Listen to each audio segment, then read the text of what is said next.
Welcome to the Thursday, July 8th, 2021 electronic meeting of the Ann Arbor Historic District Commission. The meeting is being held electronically to protect the public health and safety due to the COVID-19 virus and to comply with orders issued by the governor, the Michigan Department of Health and Human Services, and/or the Washtenaw County Health Department. We intend to conduct this meeting similarly to an in-person meeting. However, please be patient if there are technical issues. Public comment will be via telephone only. To speak during any of the public comment opportunities, please call 877-853-5247, toll free, or 213-338-8477, and enter meeting ID pound 978-6401-4515.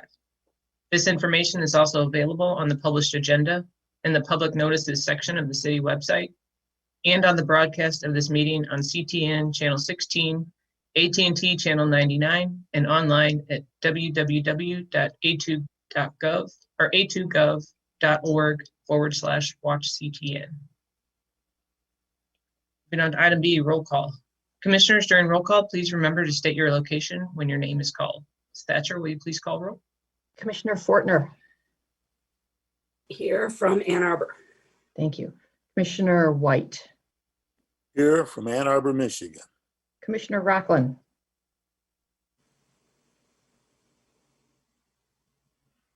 Commissioner Rockland. Here, Ann Arbor. Commissioner Epperson. Here, Ann Arbor, Michigan. Commissioner Ross.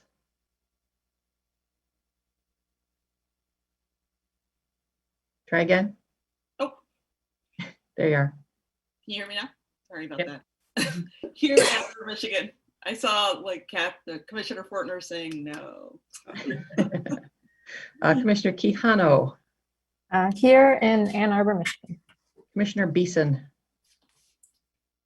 You have a quorum. Thank you, Ms. Thatcher. Item C, approval of agenda. Are there any additions, deletions, or changes to tonight's agenda? Hearing and seeing no objection, the agenda is approved as presented. Item D, public comment. This is an opportunity for persons to speak for up to 3 minutes about an issue that is not listed as a public hearing on this agenda. To comment on such other preservation matters, please call 877-853-5247 for toll free, or 213-338-8477 and enter meeting ID pound 978-6401-4515. This information is also displayed on the meeting agenda and video feed. City staff will select callers that have raised their hand one by using the last 3 digits of your phone number. In order to electronically raise your hand to indicate your desire to speak, please press *9 on your phone. You will hear an automated announcement that the host is allowing you to speak. Please state your name and address at the beginning of your comments. Kristen, do we have any callers for public comment? You have one hand raised.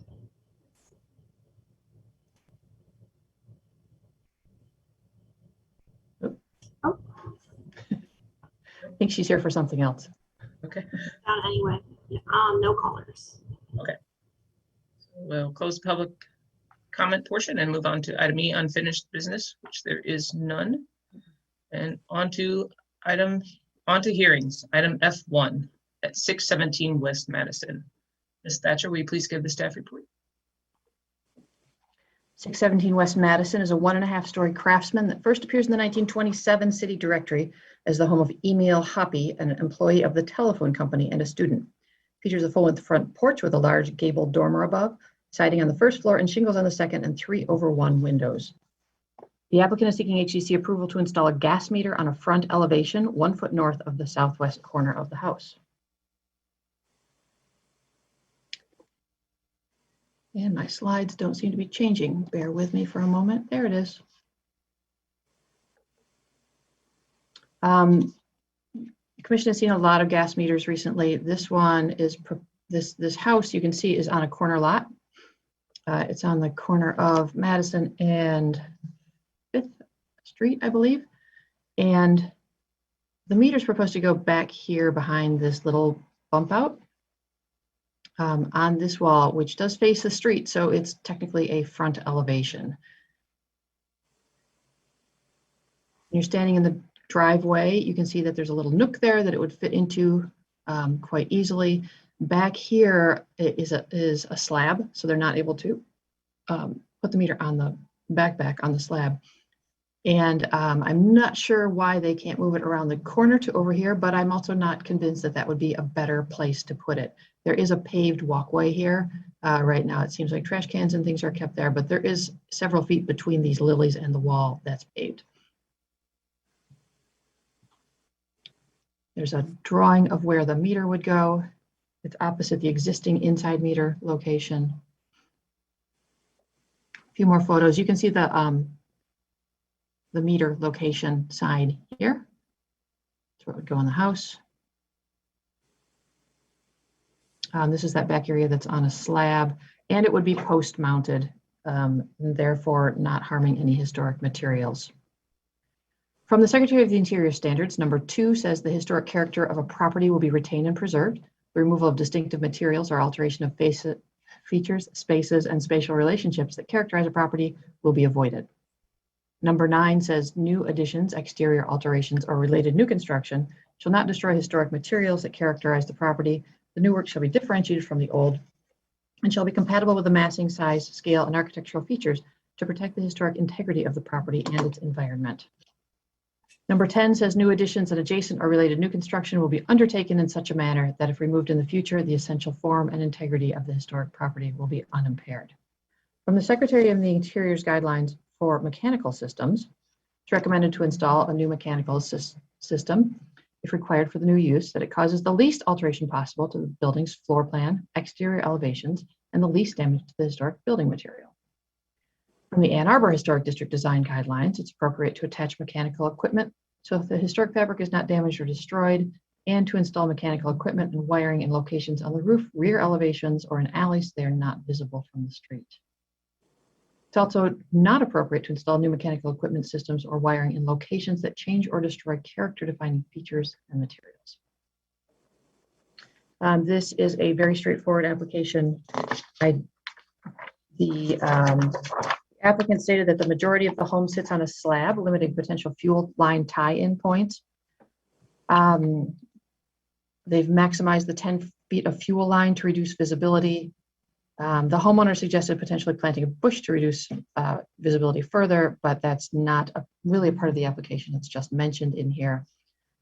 Staff requested more information on the extent of the slab and why the meter can't be moved around the corner, but I still haven't heard back from them on that.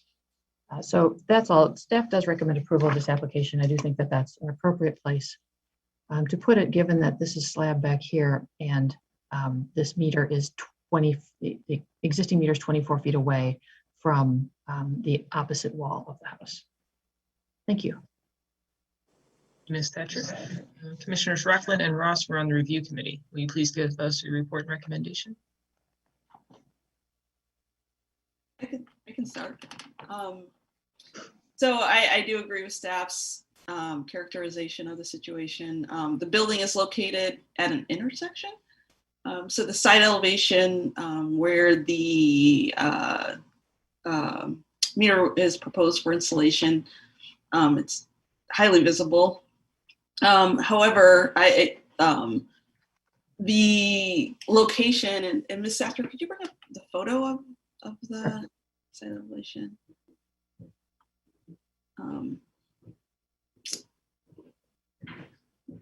Photo. Hang on. Yeah. Oh well. Oh. Yeah. This one's good. This one's good. So the kind of location on the rear elevation near the garbage cans. If everybody could see to the right, there's actually like a doorway there. Mm-hmm. So because that elevation is so highly visible, it's clear, like your eye goes right to really that doorway. And so placing the meter kind of at that kind of rear elevation, at least in my opinion, would actually be more conspicuous than kind of tucking it towards the back of that bay window. So yeah, it's pretty straightforward. Yeah. Commissioner Rockland, if you had any additional insight or thought? Well, from being on the site, I agree that I suppose even saying broader, like all the places that it could be on the front elevation facing Madison or the front elevation facing Fifth. This seems like the best spot that you could put it to kind of keep it tucked away and at least a little bit hidden along those entire elevations. And then I suppose you got to be 10 feet away from the interior. So if you did want to swing around the corner where that downspout is and maybe go where that a recycle can is, you could, but like has been said, there's usable space there for the homeowners. That's a concrete slab. They obviously store things on it. There's part of it's a walkway. So, this seems to be, once again, sort of the right spot to put it. And while I have the floor, I will just add that whoever took the photo of the meter location from the sidewalk like that, I really appreciate it. If it is visible from the sidewalk, it's nice to see that meter location photo, because then you get like the full context of what's going on. So that photo for me is really helpful. So thank you. Would the applicant please unmute your microphone, turn on your video feed if possible, and provide your name and address for the record? Devin Keys, Corby Energy Services, 6001 Belleville, Michigan. I'm sure you guys are familiar with it by now. Welcome, Devin. Hi, Devin. What's going on? Looks like we have one other caller. One other.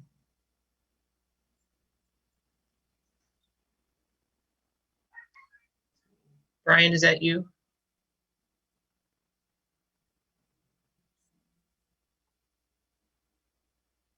Could E61010 identify who they are? We're not sure who you are.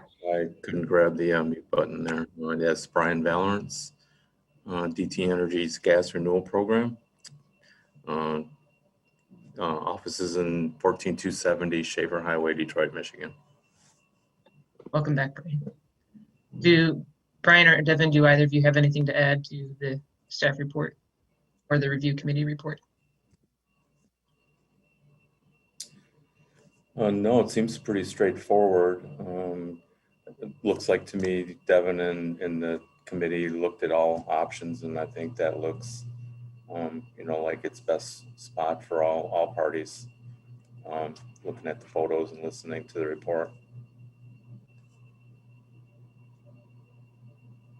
Commissioners, do you have any questions for the applicant?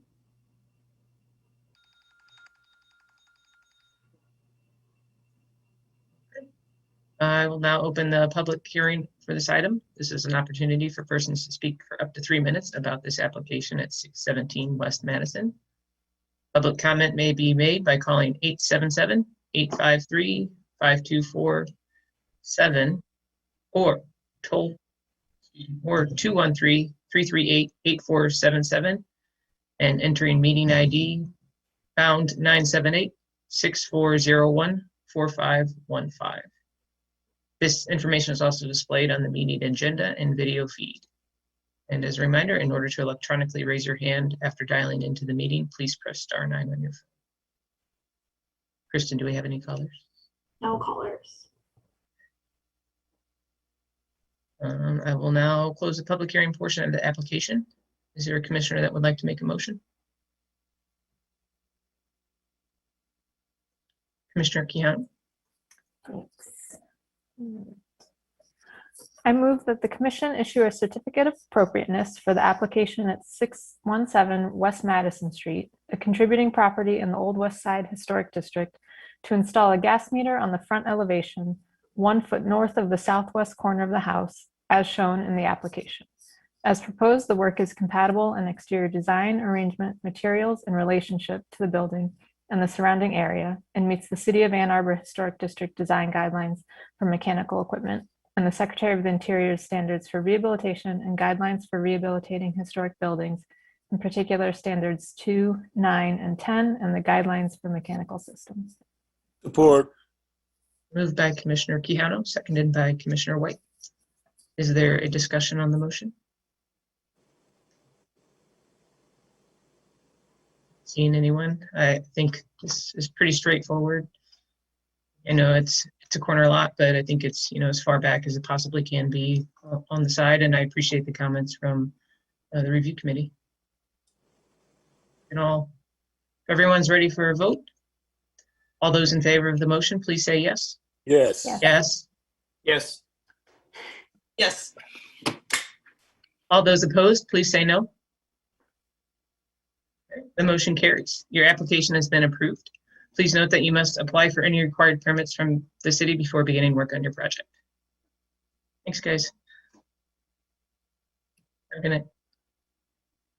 We will now move on to item F2, 526th Street. Ms. Thatcher, will you please give the staff report?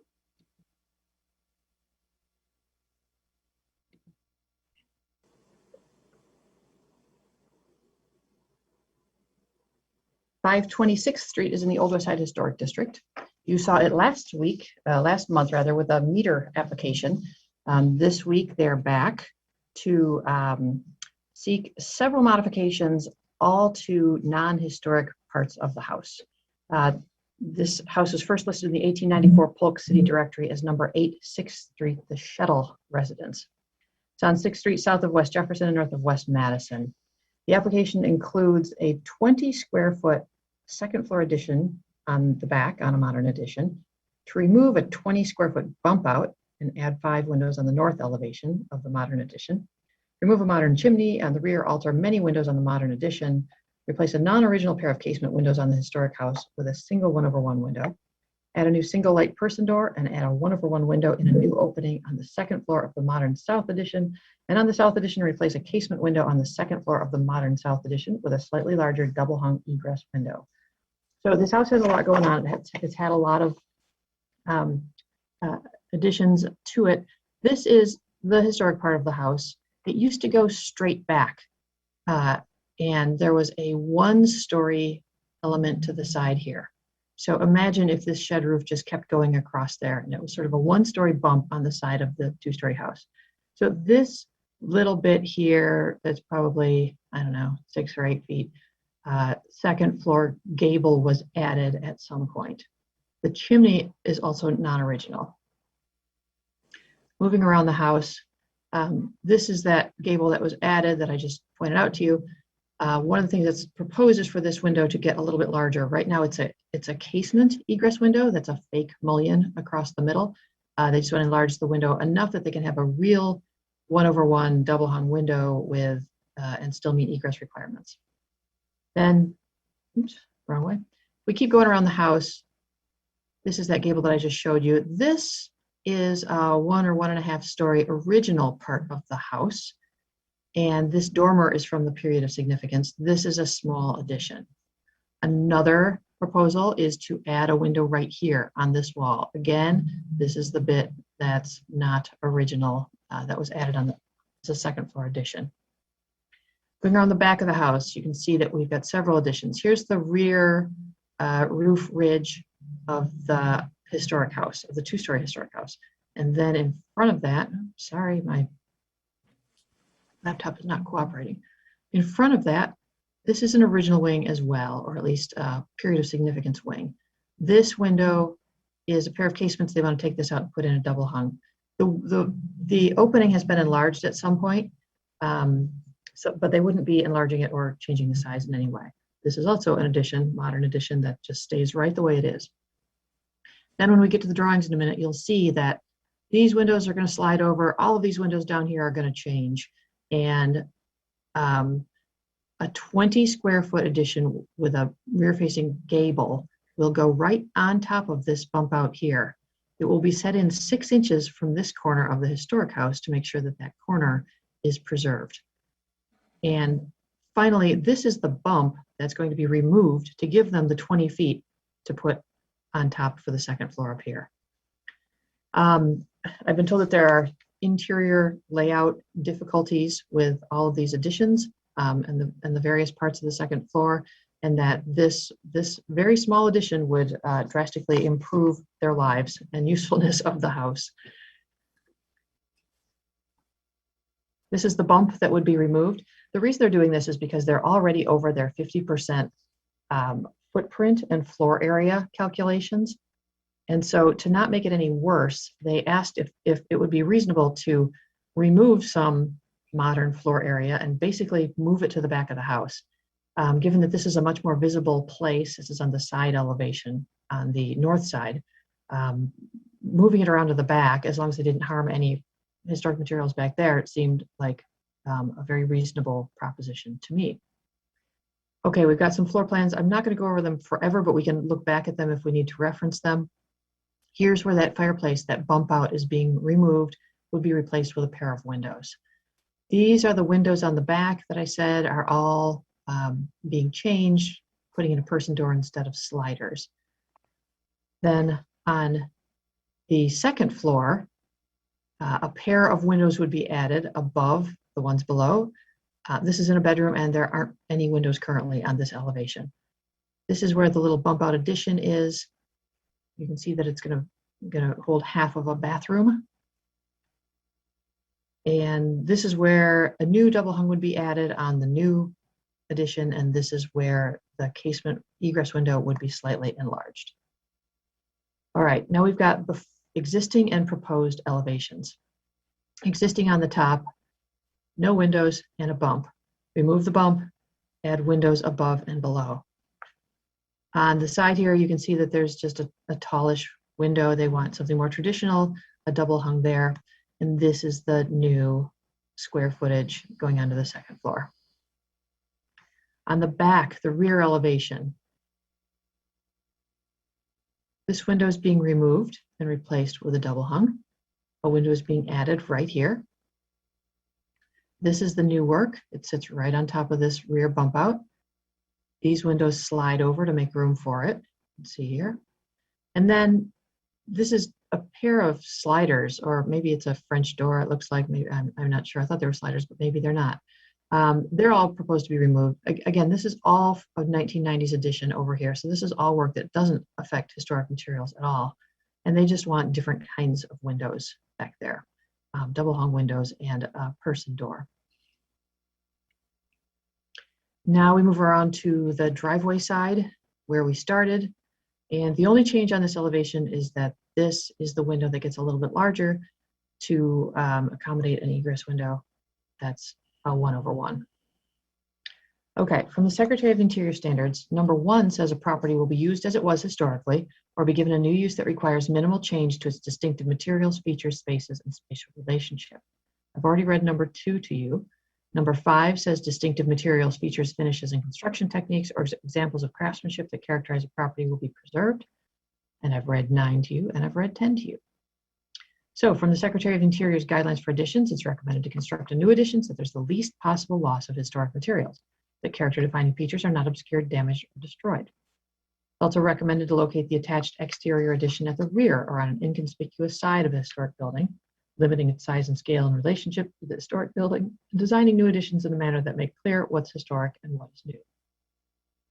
From the Ann Arbor Historic District Design Guidelines for Additions, it's appropriate to place a new addition on a non-character defining or inconspicuous elevation and limit the size and scale in relationship to the historic property.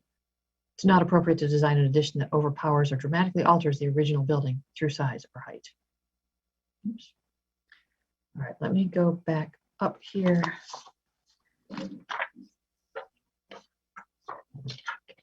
Right now, the additions are, let's see, in terms of floor area, are 58% of the original. So this would, again, move that floor area and keep it at 58%.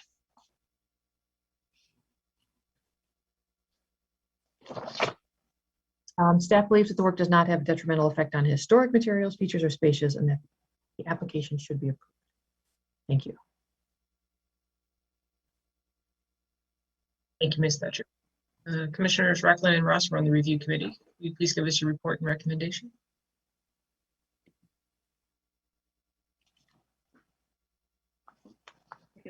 Should I start? Okay, I can start. So once again, just supporting staff's characterization of the proposal. So the work is proposed at kind of masses of the building that are non-historic age. Obviously, the scope of the project is pretty, well, somewhat extensive, but the work seems appropriate. Much of it is located at the rear elevation of the building. And in my opinion, the window, like the fenestration, the new fenestration proposed for installation is actually more compatible to the historic character of the building than the kind of slider, kind of sliding doors that are currently there. So generally speaking, it just seems to be, work proposed at inconspicuous locations within new construction, and appears to be appropriate.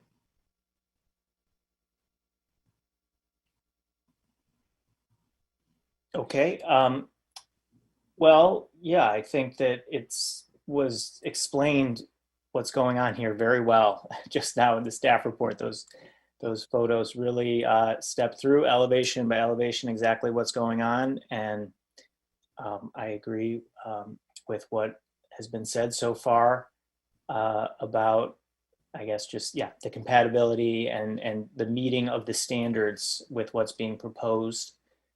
I think that one of the things that jumps out at me with this house is, like, in terms of character defining features, it's got very deep frieze boards and overhangs, and at the overhang the fascia board has a crown mold trim that is like this exaggerated quarter round crown mold. It's really big and it's unique. I don't know if it's original to the house or not, but one of the unfortunate things is that this detail is mimicked on the newer massings as well. So it's a little tricky, without having Jill Thatcher there with you to tell you what's what, to just do that cursory glance of what's old and what's new. You can figure it out mostly through the windows and looking at materials and all that other stuff. But I will be curious to know what sort of detailing is going to be done on the new gable that's being built in the back. Because I would say if there's sort of one thing that we're sort of on the edge maybe here with the standards, it would be just differentiating old from new. But that's the only thing I'm seeing here. Good point. Bill. Would the applicant please unmute your microphone, turn on your video if possible, and provide your name and address for the record? Looks like you're actually muted.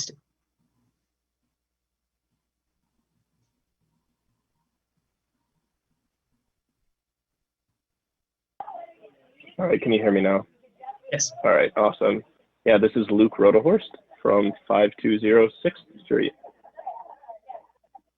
Hi, Luke. Do you have anything you'd like to add to the staff report, the review committee report? No, that was awesome, Jill. I think that captured everything, and it sounds like Commissioner Rockland, some more detail about what we'd do with the gable on the new addition would be helpful, and making sure that is different than what would be historic, just so we know that that's new versus what would be historic.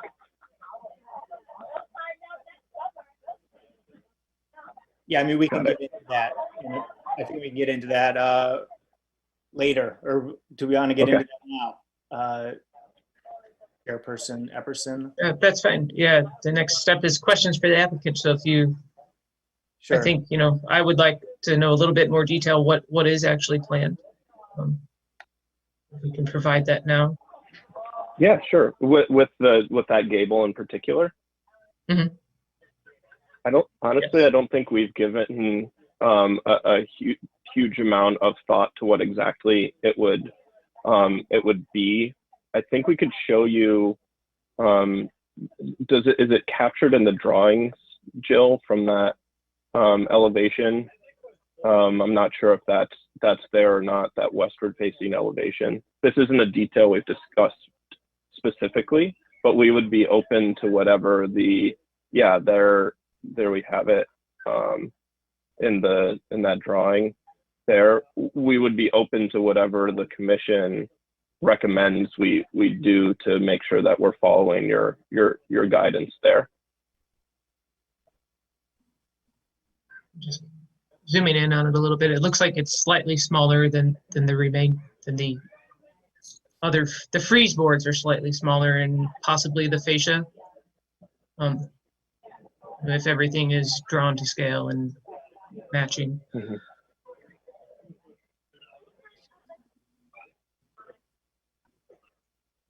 Commissioners, do you have any other questions for the applicant?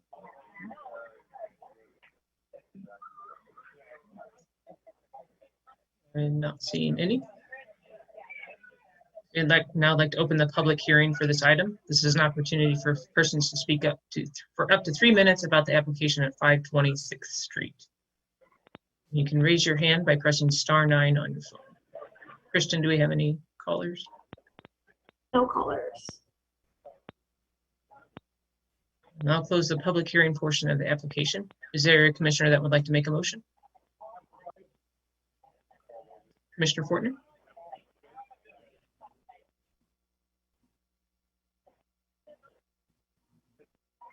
All right. I move that the commission issue a certificate of appropriateness for the application at 526th Street, a contributing property in the Old West Side Historic District. 2, construct a 20 square foot rear second floor addition on a modern addition. Remove a 20 square foot bump out on the north elevation. Alter and add windows on the modern additions. Remove a modern chimney and replace a non-original pair of casement windows on the historic portion of the house with a single 1/1 window in the same opening as proposed. The work is compatible in exterior design, arrangement, materials, relationship to the buildings and the surrounding area, and meets the City of Ann Arbor Historic District design guidelines for rehabilitating historic buildings, in particular, for additions, and the Secretary of the Interior standards for rehabilitation and guidelines for rehabilitating historic buildings, in particular standards 1, 2, 5, 9, and 10, and the guidelines for additions and building site. Support. Moved by Commissioner Fortner, seconded by Commissioner White. Is there a discussion on the motion? Commissioner Rockland? I think I had a question actually that I didn't ask, and maybe it's on the drawings. What are the materials that are being the exterior materials, specifically trim and siding for that gable? Or I guess there's 2 areas at least.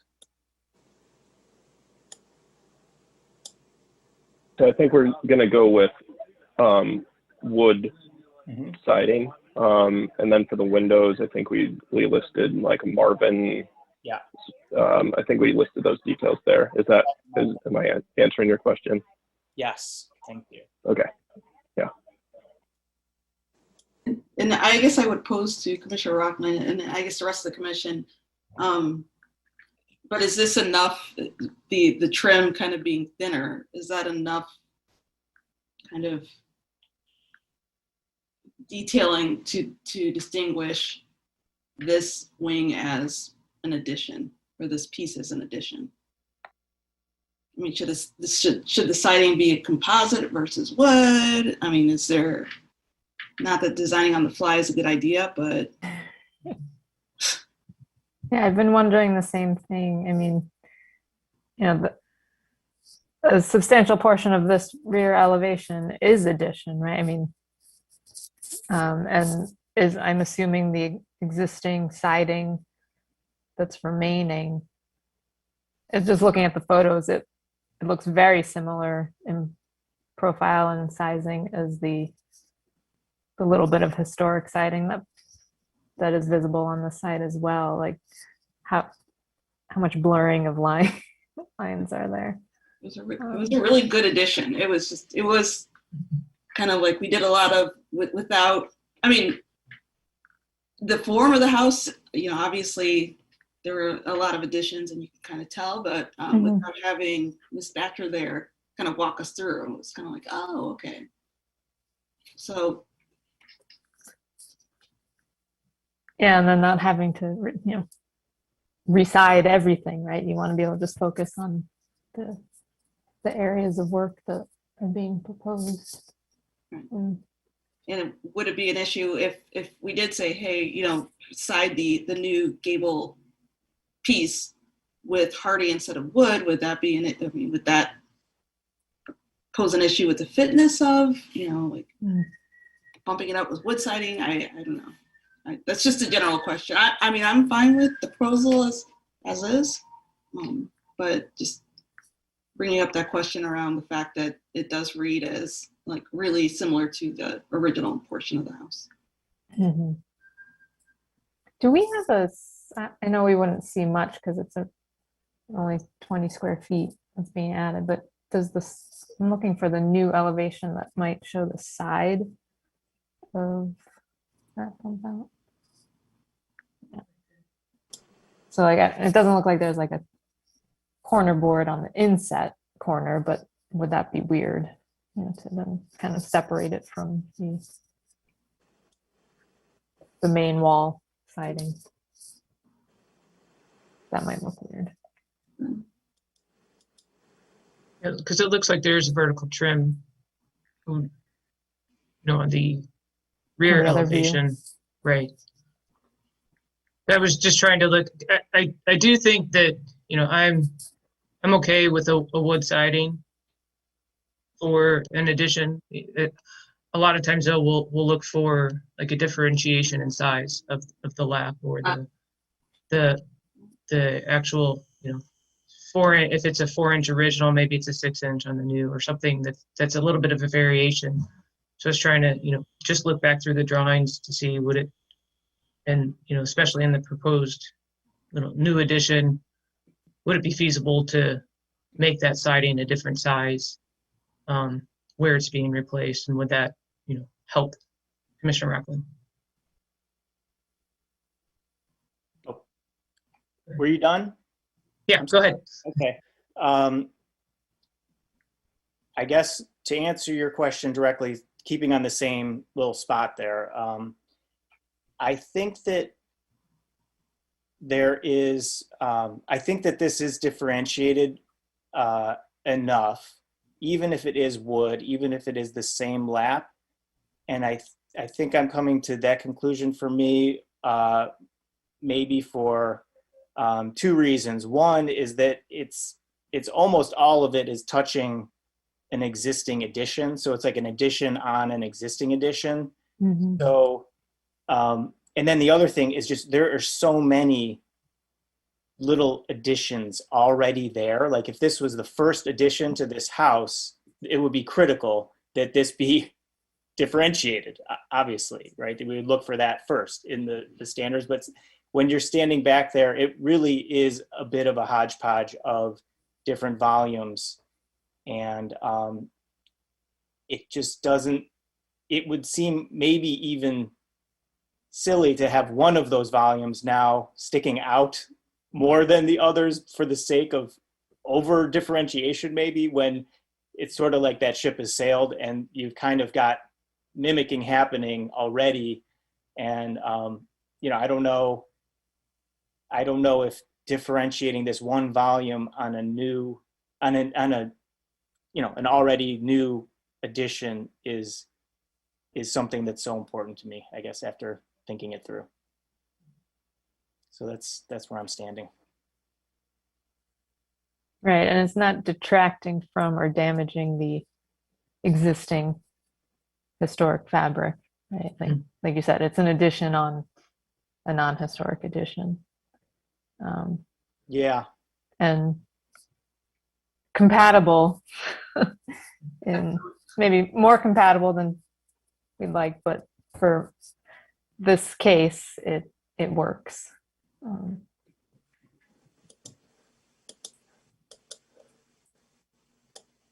I agree with those comments, and I do think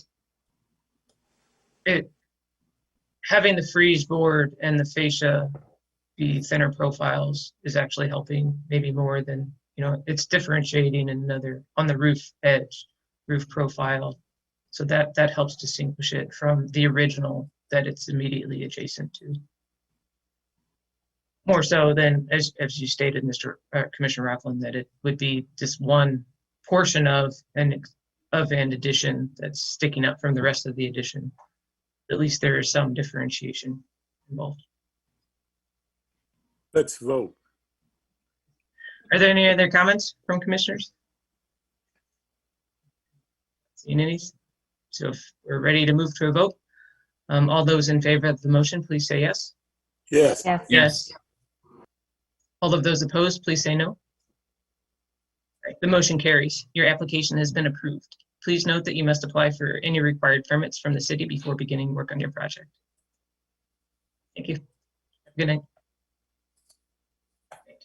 We'll now move on to item F3, 110 East Washington.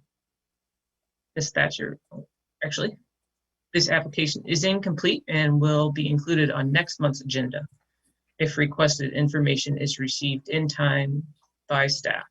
There's no staff report since the item was advertised as part of the agenda. We need to hold a public hearing. I'd now like to open the public hearing for this item. This is an opportunity to speak up for up to 3 minutes about this application at 110 East Washington. Public comment may be made by calling 877-853-5247. Just a reminder to callers to please press *9 on your phone to raise your hand. Do we have any callers? No callers. I will now close the public hearing. And we can move on to item F4, 324 South State Street. Ms. Thatcher, will you please give the staff report? Sure.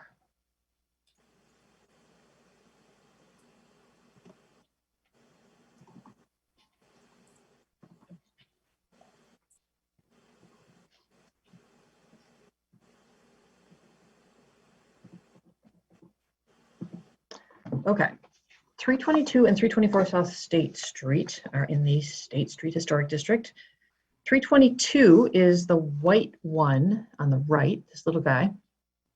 It's the southernmost of 4 storefronts that make up the University block, which was built in 1886. Its second story retains the decorative pressed tin facade, elaborate cornice, quoins, and narrow windows.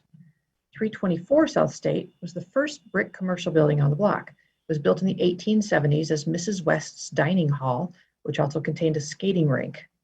It's a 3-story brick Italianate with pilasters. The cornice and elaborate stone window hoods are unfortunately gone. You can see those here in the picture. The most recent tenant of these buildings was for many years Espresso Royale. This is a photo from the 1870s. This building was replaced at some point, but this building is still there in the same form, the same mass. Lots of details are no longer there, but it looks like you went up to go into the dining hall. And if you went down here, a couple steps down, you got to go into the skating rink, which is very cool. Here's what the building looked when it had been modernized a little bit in 1928 or 30. This is from the Bentley. You can see that this guy still has its elaborate second floor pressed tin. And the first floor, I've got one other photo also that is not in the slideshow, but it shows this really neat storefront with a cool Spanish tile roof. And these extended all the way across the 4 buildings in the university block. On this building, you can see where they've ripped off the stone molds, squared off the windows, made these larger. Actually, maybe they didn't make them larger, but they've replaced the windows, the 2/2 windows with casements, metal casements, and then put in a new storefront. So even by 1928, they were replacing storefronts on State Street. Here's a picture of the same building in 1951. It was still the Calkins Fletcher Drug Company, but again, this is yet another storefront. And you can see this one over here had one of those enameled steel storefronts. That was Follett's bookstore. But by, let's see, oops, hang on, this is the 1980s. By the 80s, Follett had taken over both and replaced it with one long storefront the way it is now. It's one space on the interior of the 2 buildings. Here's what we're left with today. There's a pretty simple metal storefront system. There are double doors here. There's a single door here that's proposed to be made into a double door. This section of the building is for the shops downtown, and it's not really a part of the application, though I have a few concerns about that I'll tell you about in a few minutes. The application, I should mention, is to replace this awning with a new awning, has a little sign on it, replace this storefront unit up to here with a new one, and keep this brick kick plate and these brick columns on the sides. Those showed up, I think, in the 1950s photo. So they are, nothing on this first floor is contributes to the historic character of the building because it's all post 1944. Part of the application that the applicant, it's not part of the application, but he asked if he could add it at the review committee meeting on Tuesday night, would be to paint this first floor brick, the yellow brick that's on the kick plate and the side columns. That's something that the HDC has to approve, because everyone knows that brick and paint aren't always compatible. Obviously, the upstairs has been painted, and the upstairs, the upper floors are red brick, not this blonde or yellow brick. So if you are so inclined, you should discuss it and add it into the motion if you think it's appropriate to paint this modern brick on the first floor. This is looking at the left side of the building, right here under the, it's right here under the awning on the south column here. There's a thing. It was in the much earlier photos also. You could see this thing bolted onto the wall. They've just worked around it. There's just OSB plywood over the entire facade where that giant Follett sign used to be. We have no idea if there's anything behind it, if there's any historic materials left, or what era they might be from. And then underneath that, we have a soffit that's also just painted white. Here's what it looks like when you're standing underneath it. The storefront used to come out level or flush with the other storefronts along the block, but at some point it was recessed a few feet. Nothing historic about it, and we certainly wouldn't let someone do that now, most likely. But since it's here and it makes a very convenient place for a coffee shop to put some tables, and it's not part of the proposal to pull it back out, that would remain as is. You can see the soffit up here. There are 6 light cans that you can see here. Those are proposed to be replaced with new light cans with LED fixtures inside. This little L, it bumps out farther, and we don't know what it is. I'm going to talk more about that in a second. Okay, here's that bump. So this is the edge of the historic front of the building, which is right here. And then you've got this box coming out. Part of the proposal is to basically install over the top of this soffit area with grooved cementitious board product, just to make it look a little bit less cheap and make it nicer looking. But there's not really anything in the proposal about any of the rest of this box up top, except refacing the awning with new fabric. So, and there are also a couple of light tubes here that really shouldn't stay up there, that used to shine through the Espresso Royale logo here, but that's really not, that's actually considered inappropriate in the design guidelines. So I'd also like to know from the applicants if those big tubes are going away permanently.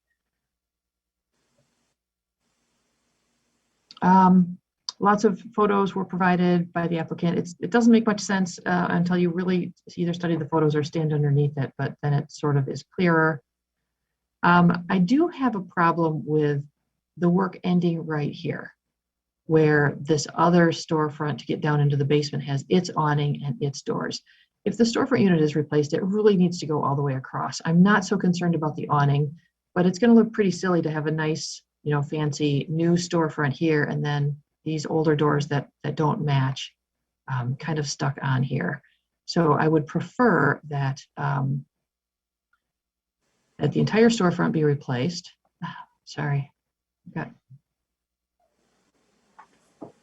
And that this bump that we don't know why it's there and it extends over the right of way, if that could just go away and the awning could be installed in a more normal manner, more traditional. Floor plan is in there. Shows this drawing shows the double doors here that would be added. These are double doors. It's a little bit wider, so I'm not sure which side the brick would have to be taken off of, but one or the other. And we've got a white awning with Ann Arbor Coffee Roasting, I think is the name of the business. It's a little too small for me to read. Storefront elevations. It's just tube light in a patina green is the color, which looks sort of like an aged copper, but that's the color of the metal storefront. I think I've talked about the other work that's proposed. From the Secretary of Interior standards, I already read number 9 to you. From the design guidelines, the Secretary of Interior's guidelines for storefronts, it's recommended to design and construct a new storefront when the historic storefront is completely missing. Maybe an accurate restoration using historic pictorial and physical documentation, or a new design that's compatible with the size, scale, and material of the historic building. New designs should be flush with the facade and be kept as simple as possible. It's not recommended to introduce a new design that's incompatible in size, scale, material, and color. And from the Ann Arbor Historic District Design Guidelines for storefronts, it's not appropriate to install a new storefront that's incompatible in size and material with the historic building and the district. All right, let me back up here a second.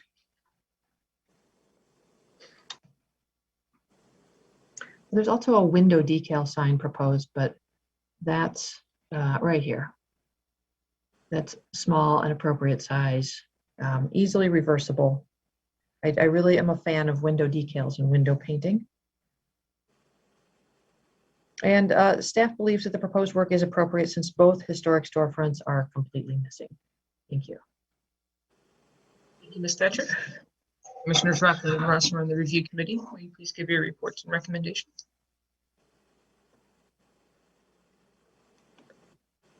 Okay, I'll start. So once again, staff has in my opinion, has characterized the situation very thoroughly and accurately. So the awning clearly. So essentially, the first story storefront, starting with the awning, kind of weird wood kind of cladding, and the soffit, and then the storefront. Not historic aids, not contributing from to the historic character of the building, and it almost makes sense to remove them. And I do certainly support staff's opinion around just kind of coming in with a new storefront, and frankly even like a new awning. Well, but a new storefront. And then kind of leaving the one old kind of worn out door there. So that's just a question to pose to the other commissioners. One thing we did discuss on the field, so just noting that the applicant is talking about adding once again, that kind of cementous kind of hardy siding to the soffit, just to cover up, kind of add, kind of freshen up the appearance of the soffit. However, we did have a question around the wood panel that's underneath the awning frame. And Ms. Thatcher, if you can bring up a photo, because it's in pretty bad condition. You can see that there's water damage. It's kind of, paint is peeling off of it. The layers are kind of peeling off, so it's not really in the best of condition. So we did talk about, hey, what's going to happen there? And in particular, if it's actually removed and there's historic material underneath, what would the expectation be? Would it be to leave the historic material exposed?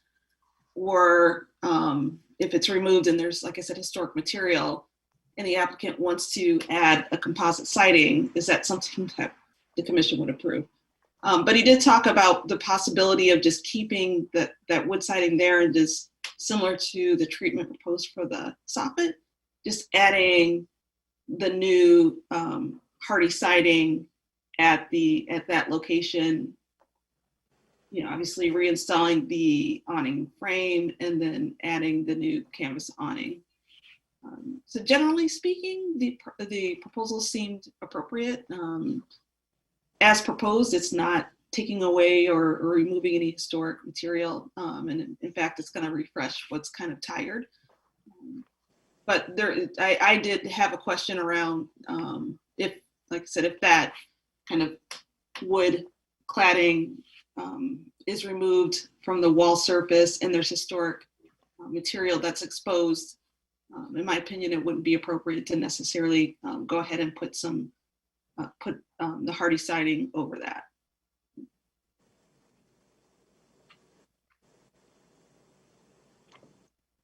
Yeah, well, there's some good historic photos that can be scrutinized and analyzed to see what might be under there if they do go that route. But I agree with you that I guess they weren't. That wasn't really proposed in the application, and that's probably why, because it's just kind of, you don't know what's going to be back there. I'm very curious to know what's back there, but it's, I guess, would be, in my opinion, up to the owner. Yeah, if they want to take that off or not. I agree with you. The wood, that vertical wood that's behind the awning is not in great shape. But I believe, yeah, the word encapsulation came up at the review committee. We're just put something on there. So there's that. And then backing up a sec, I would just say, like, on the one hand, this application seems very straightforward because it's just the modern replacement of an already modern storefront. And from that respect, I do think it is very straightforward. Where it gets tricky is the fact that you've got two historic buildings and one storefront that's divided in a very awkward way that when you're standing there on the site, you can really feel it if you kind of stand where the two buildings meet and you kind of stand under there. They've completely removed the support that would be holding up that the meeting of those two, like the coins on that one building. As they come down, you could see they almost meet like the jamb of the door, and then inside you can even see it in a photo is there's like a pillar inside that's obviously holding up a lot of structure there, but it's a little awkward. And so I know that we've had applications even recently that have been two storefronts proposed at once, but I believe they've always been very much respectful of two different making it still look like two different storefronts. This sort of looks like 1.5 storefronts combined together into one storefront and then another little leftover bit. And so it is like, without the awning there, it would look very awkward.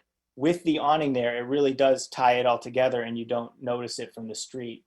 But I think that, moving forward and it would be nice. I just don't think it's in the standards, right? That this sort of situation where if there are multiple storefronts with a replacement, then the replacement should somehow respect the symmetry or whatever of the fact that there's multiple historic structures above to be kind of in language with. Like this, there's literally no conversation, between the historic buildings and the modern storefront. But that, I think in this case, that ship has sailed, right? Because the layout of the building, I suppose, or the existing storefront that's there. But I think what could be saved is just fixing the rest of the storefront that's there. both the soffit and the actual storefront doors and windows. Thank you. Thank you, Commissioner Rockland and Commissioner Ross. Would the applicant please unmute your microphone, turn on your video if possible, and provide your name and address for the record. David Murphy, Ann Arbor.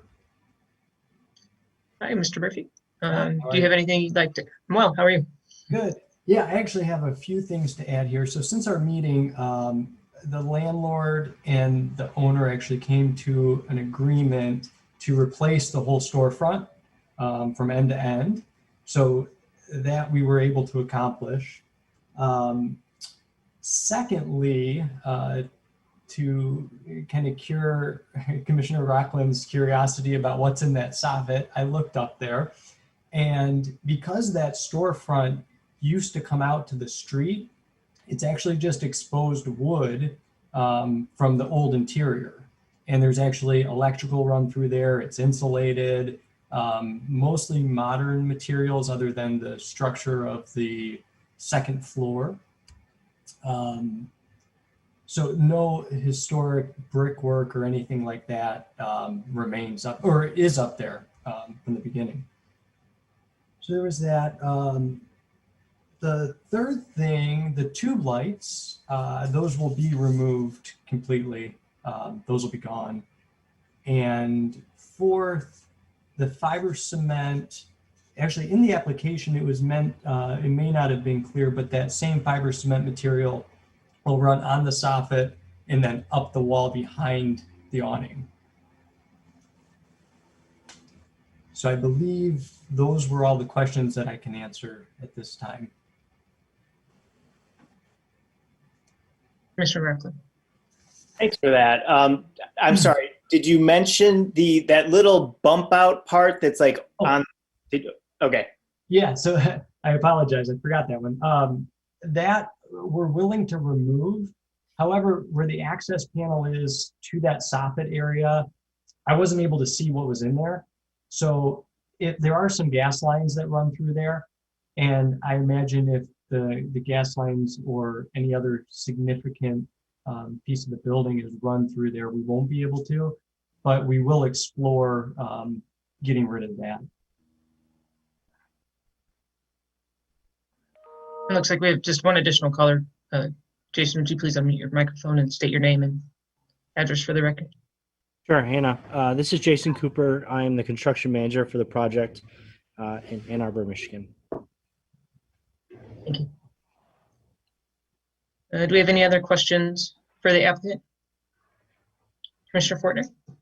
Jill had mentioned something about painting the brick on the ground floor at the ends. Are you going to do that?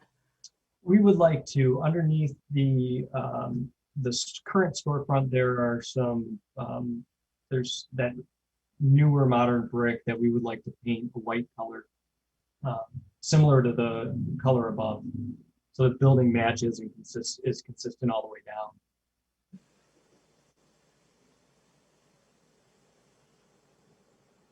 Any other questions?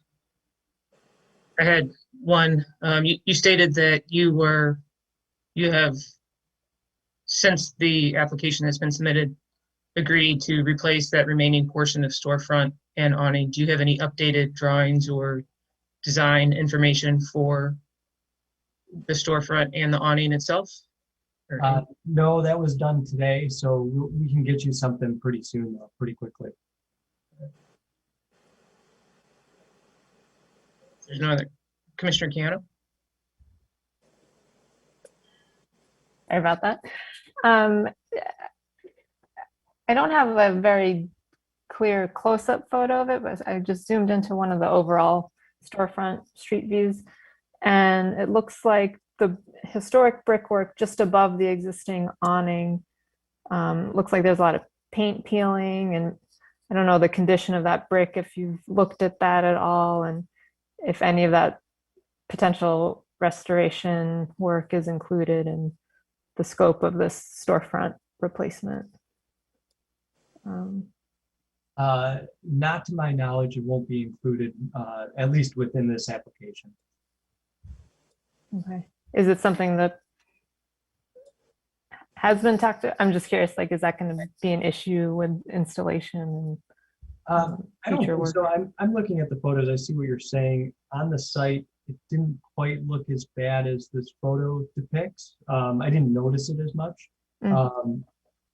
We are working with the tenant, and I think anything above that awning would be an owner issue that we'd have to address.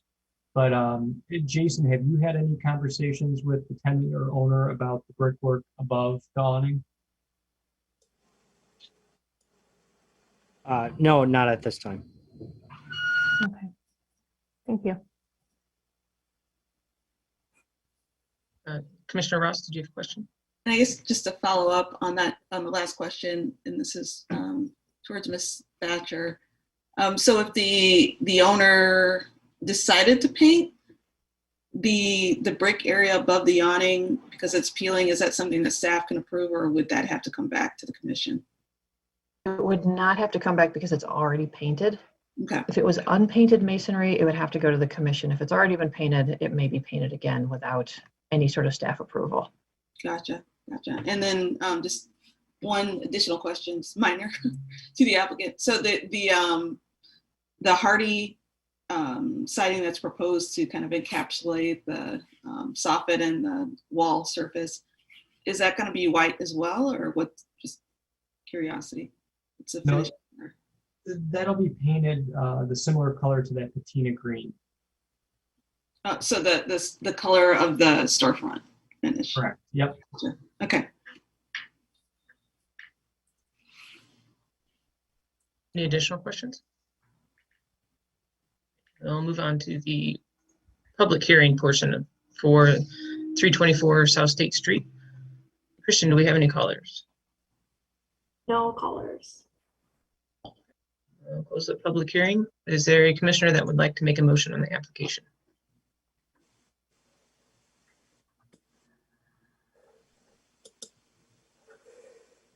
Commissioner Rockland. Let me find it.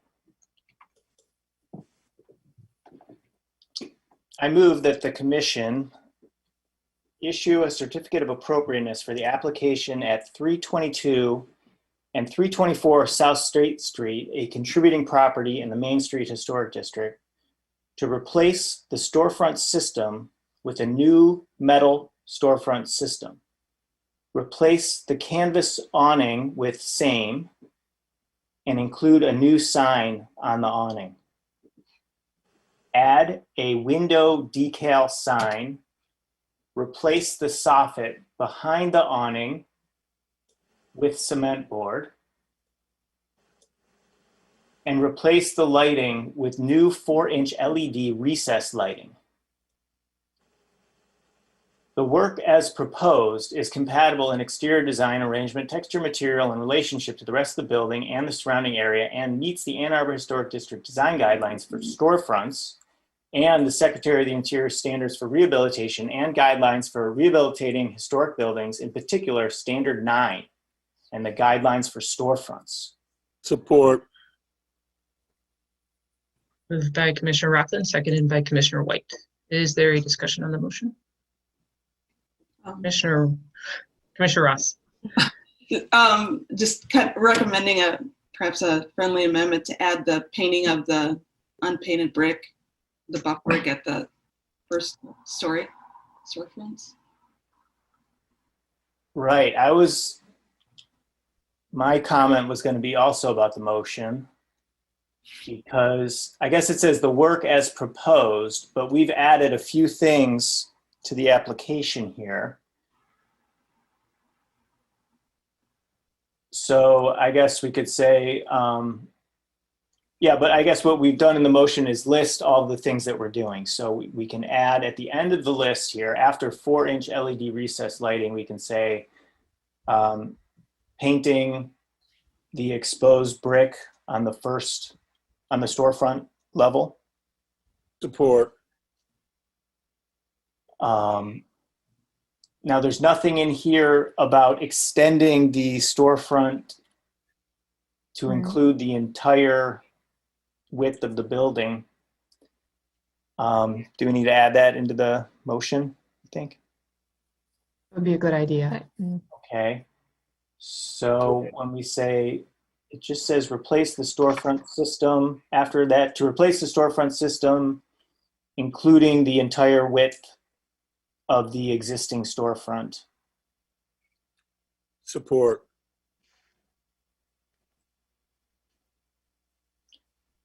And also we should say, we can put this in maybe at the end of after 4-inch LED recessed lighting. Oh, well, I don't know. What do we do about removing that part that's over the public right of way? There's not full agreement in removing that. There's agreement to investigate it and remove if there's no essential systems. Do I need to put that in the motion? I think it's fair if you guys leave that off because that's something I can just staff approve. Follow up on that anyway. Okay. Yeah. So then the motion, does everyone agree the motion is good as amended? Do we want to say something about removing the fluorescent lights? Sure. You're saying you're replacing, oh, go ahead. Yeah. Yes, Replace Remove it. existing fluorescent tube lights. yes. Thatcher, did you get all the? I did. Thank you. Good. Thanks for that. And Good. Commissioner White, Well, that's a good second the motion. support. Thank you, Madam Chair. All right. Are we ready for discussion? Yeah, I think we captured everything. in the Yes, it sounds like it. modification. Yeah. Let's vote. All right. Discussion items. I just want to, if nobody has anything, I want to kind of go back to Commissioner Rockland's kind of report in the beginning and kind of point maybe directly to our guidelines from Secretary of Interior Standards for Rehabilitation. And this is, I'd say, directly relating to the storefront replacement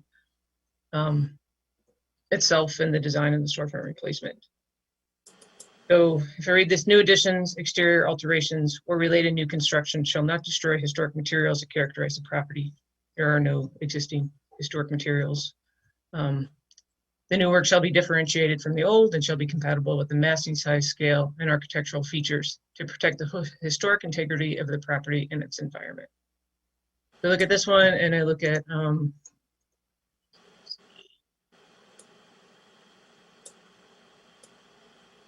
not appropriate for storefronts, installing a new storefront that is incompatible in size and material with the historic building and district. I think this is compatible mostly in size and material, but I would say, I think the thing that I'm struggling with a little bit is that distinction that there are two separate buildings and we are not seeing any distinction in the storefront itself. So I look at that guideline number 9 in particular and see that there's size, scale, and relationship that is a little bit off with the overall sort of difference between the two buildings. And there's not really any way that this new storefront design has addressed that. I think that it looks a lot nicer. I appreciate that there's, a change to dress it up a little bit, but it seems to be, a replacement of maybe existing with pretty much the same existing design. I do appreciate that there's been, a change to include the remainder of the storefront itself. The one portion that's being left off, but I think that a little bit more could be done to make the storefront replacement a little bit more compatible with to design it in such a way that would maybe, at least try to indicate that these are two separate buildings and two separate storefronts. So that's kind of, I guess, where I'm standing a little bit, and I'd like to hear from other commissioners and see if they have any other thoughts or comments. Well, one of the things that that was decided a while back, and this is just a replacement. And whoever was in the historic district, and when they did do that, it's done. I don't think it's fair to the owner to have him change that now. He's just replacing what's there. Commissioner Rockland? Mr. Murphy, question for you. Is there like a standard sort of window storefront size there that I know it's on the plans, it looks very regular, but are you able to put that door where those two sets of doors, let's say wherever you want them, or do they have to follow some sort of grid layout on the storefront that you're using? Well, they're being replaced. They're just being replaced in place. The two doors that are there are just remaining in the same locations and same widths.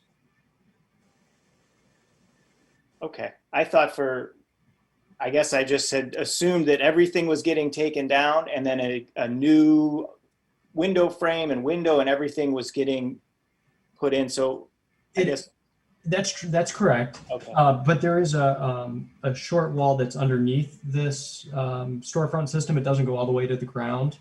So that's the 3 or 5 courses of brick there that we're going to paint.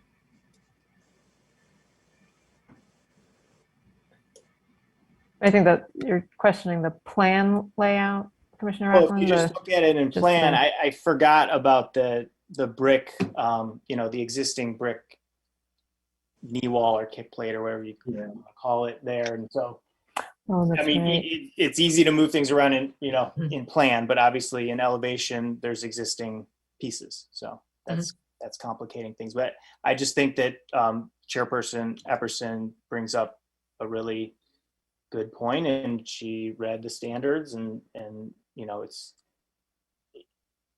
I don't know. I think we should talk about it because, and then Commissioner White brings up another good point, that they're just dealing with existing conditions a little bit. Now the existing conditions were, maybe this is the time to fix it or maybe not. But yeah, I think it's worth some discussion. Yeah, it's for me, it's a gray area. I was looking at those, the not recommended or the not appropriate language. Normally we don't, if something's been removed, you're not required to replace it. But it is a potential opportunity to correct a wrong, perhaps, but it's not the responsibility necessarily. But I think at least a very appreciated compromise is to extend it the full width of the two properties, to at least make that a kind of unified appearance and system. I did forget about that low brick wall as well, because it thought, oh, maybe there's an opportunity to shift those doors somewhat just to imply a separate storefront, but you're right. Commissioner Beeson? Yeah, I'm definitely intrigued by this kind of thought process, but I think it really comes down to reading the end of the standard for number 9, which really talks about, that new work has to be differentiated, it needs to be compatible, and the features need to protect the historic integrity of the property and its environment. So I think that's what it comes down to for me, is that the placement of this mullion or the placement of the doors, moving it or not moving it, will it really protect the historic integrity of the property? That's what it comes down to for me. So will it? I don't think it does. I think a storefront system that's been replaced and changed and moved, especially with the knee wall in there, it's not going to do much for the building. It's been lost. I think what's above it is much more important at this point. And just to jump in, so I mean, just my opinion, and my understanding of the standards as well. So clearly the storefront is, if this building was kind of in its pristine condition, if this applicant came, or if the owner came to us today with the proposal to install the storefront, it would be looked upon as incompatible.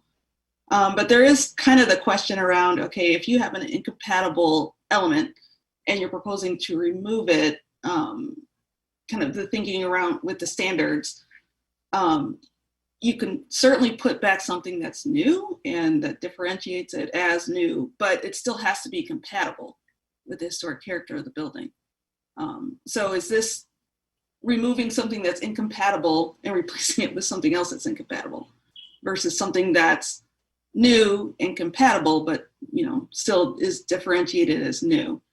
So I guess I feel a little ambivalent about it. I mean, I just kind of supporting earlier comments. Perhaps a good compromise is the fact that the owner is willing to extend the replacement to include the little piece on the end. So at least there's some consistency. But I guess that is just kind of a general question I guess I would have around, like, if there's vinyl windows in a historic building and an applicant wants to remove the vinyl windows and come back with something that's equally as incompatible, I think I feel like I would say, like, oh no, if like the whole point of this is not to support incompatibility. But I don't know. Ms. Thatcher. 2 quick points. One, Commissioner Ross, is that unfortunately, if somebody comes in and wants to replace a vinyl window with a vinyl window, they can do that with a staff approval right now. Ooh. It is allowed. The other thing is that I've already added just now, as you were talking, to my list of retreat topics in the future, assisting our design guidelines for storefronts that span multiple buildings. I think we need to talk about it regardless of what happens today, to give people better advance notice and clear-cut guidance on what we're looking for. Commissioner Rucker. I think that if this application was asking to completely remove everything that you saw there in the storefront, including the knee wall, and replacing it, then we would be in our right to ask them to replace it in a more compatible way. But I think that since that knee wall's there, and they don't want to remove the knee wall, so they're doing the best they can by by putting in something new and nice and encapsulating wood that's looking kind of shady. So I guess that's where I'm landing on this one. Commissioner Keown. This is probably a follow-up question for the architect, just for clarification. The other set of doors to the, let me get my directions right, just to the south, immediately under the named awning, is that opening, does that brick knee wall, is it getting modified to fit that new door, double door? Or does that existing masonry size work with those 2 doors? Correct. Does that make sense? It does not get modified. So yeah, here you go. Okay. The elevation, you can see where the wall stops. Yeah. Okay, so that opening at the ground plane, that works with those new doors. It's not like you're cutting off of 4 inches or 8 inches or whatever. Correct. And actually, I think Jill had stated that in her explanation, but that's not true. It's that brick opening is the opening that we're going to use for the doors. Okay. Yeah. So so that knee wall is pure. It's being Correct. retained completely. Yeah. Yes. Okay. Thank you.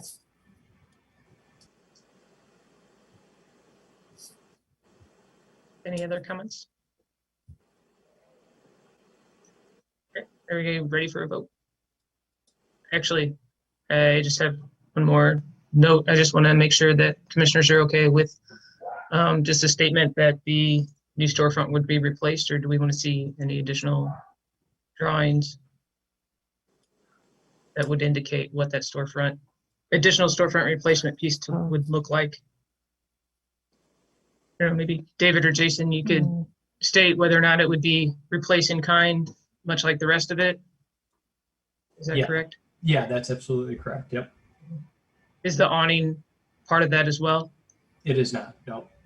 Just the storefront. Yep.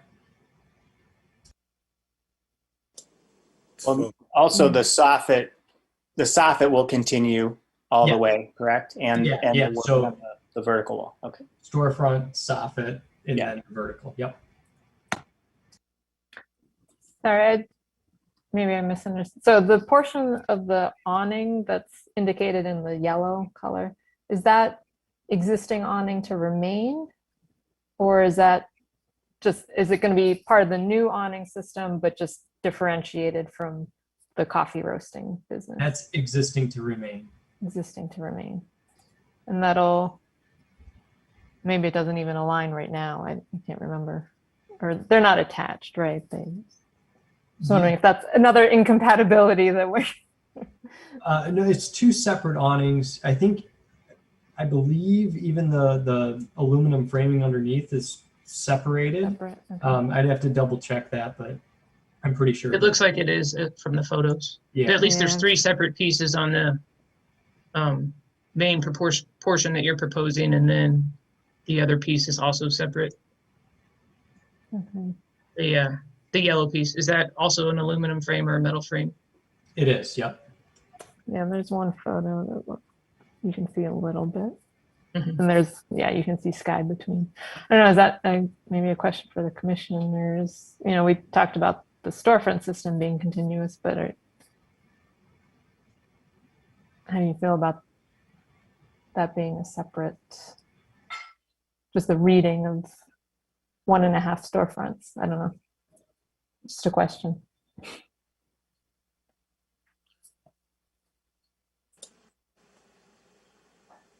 Let's vote. Up or down? I think it's a good question, Jess. Oh, I do too. I think that it's the quirk of just How how that this is. store is and how the next door store is, and I think we can talk about it at the retreat. Mhm. That would be something that would be nice to figure out, I guess, because Can I come to the retreat? I agree with you, Dave. it doesn't add to the compatibility at all. But I don't think You can come to the retreat. Well, and I the feel public's different. welcome at the retreat, so we Yeah. love to have Right, you all. that is a true statement. Commissioner Fortner, Commissioner I think you Fortner, had yeah.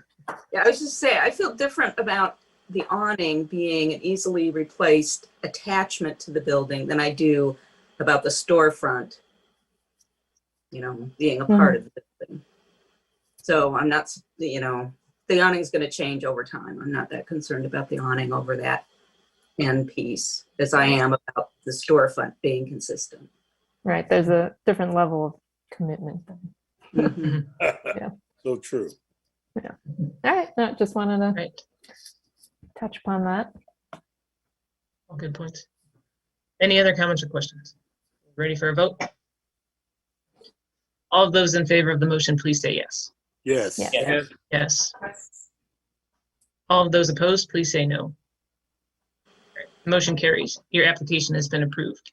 Please note that you must apply for required permits from the city before beginning work on your project. Thank you both. Thanks, everyone. Thank you. Right, we'll now move on to item F5, 711 West Jefferson.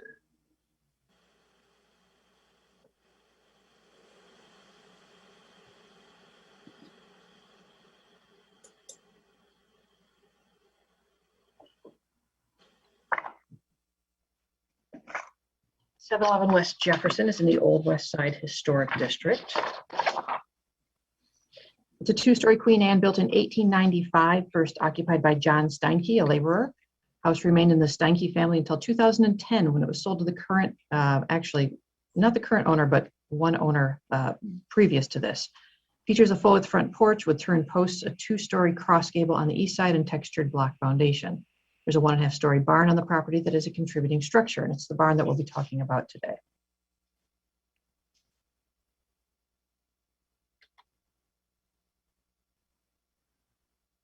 In 2013, an application for a 2-story rear addition was approved by the commission and constructed.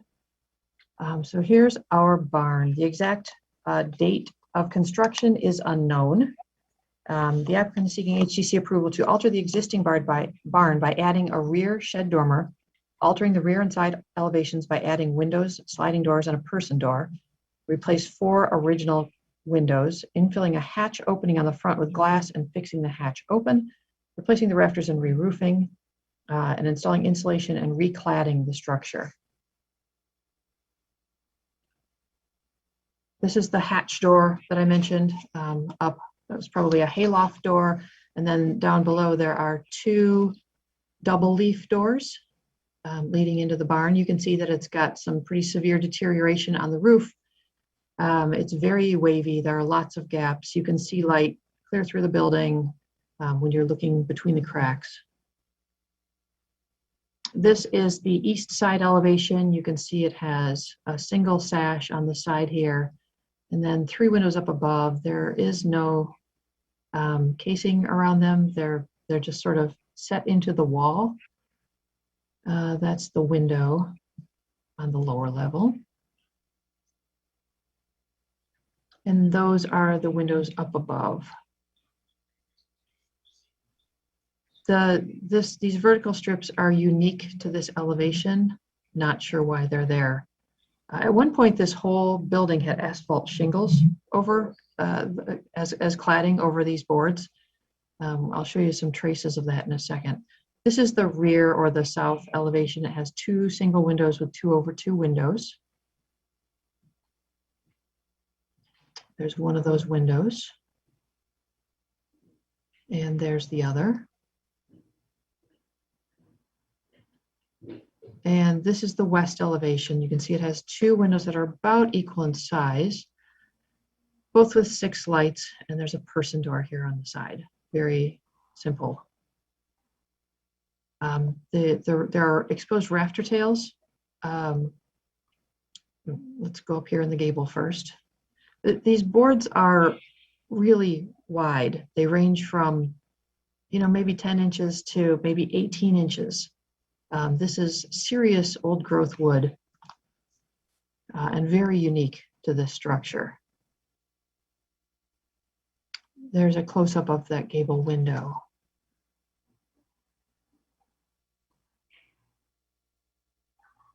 That's the lower one. There you can see the shingles, the asphalt shingles that used to be on here. They just peeled them off around the door hinges, but there's no sign of it anywhere else in the building, except for lots of little tiny nail holes. And there again, this is the front double leaf door. You can see the asphalt in there. A couple of interior photos. These are the stairs going up to the loft. And here's a photo of the loft that was provided by the applicant. The review committee didn't go inside. It's presumably not safe on the upper floors. This ceiling is severely deteriorated, these rafters and the roof. But you can see how wide some of those boards are there. They're kind of incredible. All right, here's the site plan. It does meet the setbacks for zoning. There are the stairs where they are existing now. These are the existing floor plans. We don't have any proposed floor plans because they've still got to figure out where to move the stairs to meet headroom requirements and things like that. And this is the upper floor. All right, top is existing and bottom is proposed. So for the existing, I'll get to a profile in a second, but the proposal is to basically sheath the exterior of the building with insulative panels and then use new old wood siding in wider widths, install it in a similar way in order to preserve the interior and basically the barn the way it is now, but encapsulate it in new insulation and siding. The proposal is for all of the windows to be replaced. That is so that the building can meet energy code. I did have a conversation with a one of the building inspectors about that this morning on a similar project, and the applicant was explaining that at the review committee site visit. By insulating the building and recladding it and replacing the rafters and putting on a new roof, it ends up about 7¼ inches taller at the ridge after it's redone, and it's about 10 inches wider because of the width of the insulation and siding, presumably. I'm not sure this window size is the same for both, but maybe this is, I'm not sure where this extra panel came from down here, but maybe the applicant can speak to that. I'm not sure if these doors are getting lower or if that bit of wall is getting higher. Isn't it a beam? Yeah, I think you're right. That is a beam that's shown on the profile. Thank you, Dave. Here is the west elevation. We're going from the 2 windows on the person door to 2 pairs of sliding doors and 5 windows, one of which matches the size almost, but not quite, of the existing window up above. And you can see the dormer on the back here. It's pretty shallow. All right, here's the dormer on the back. Here are the 2 2/2 windows. You can see the rafter tails there exposed. Those windows would be completely removed, and a person door and a new, this shows a 9/9 window would be installed. And then up above, we've got a new picture window and side lights in the dormer. Finally, the east elevation goes from 3 and 1 windows to 3 similar, slightly different dimensions, but similar windows, and another one added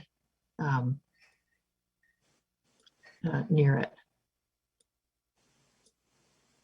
Okay, here's the profile.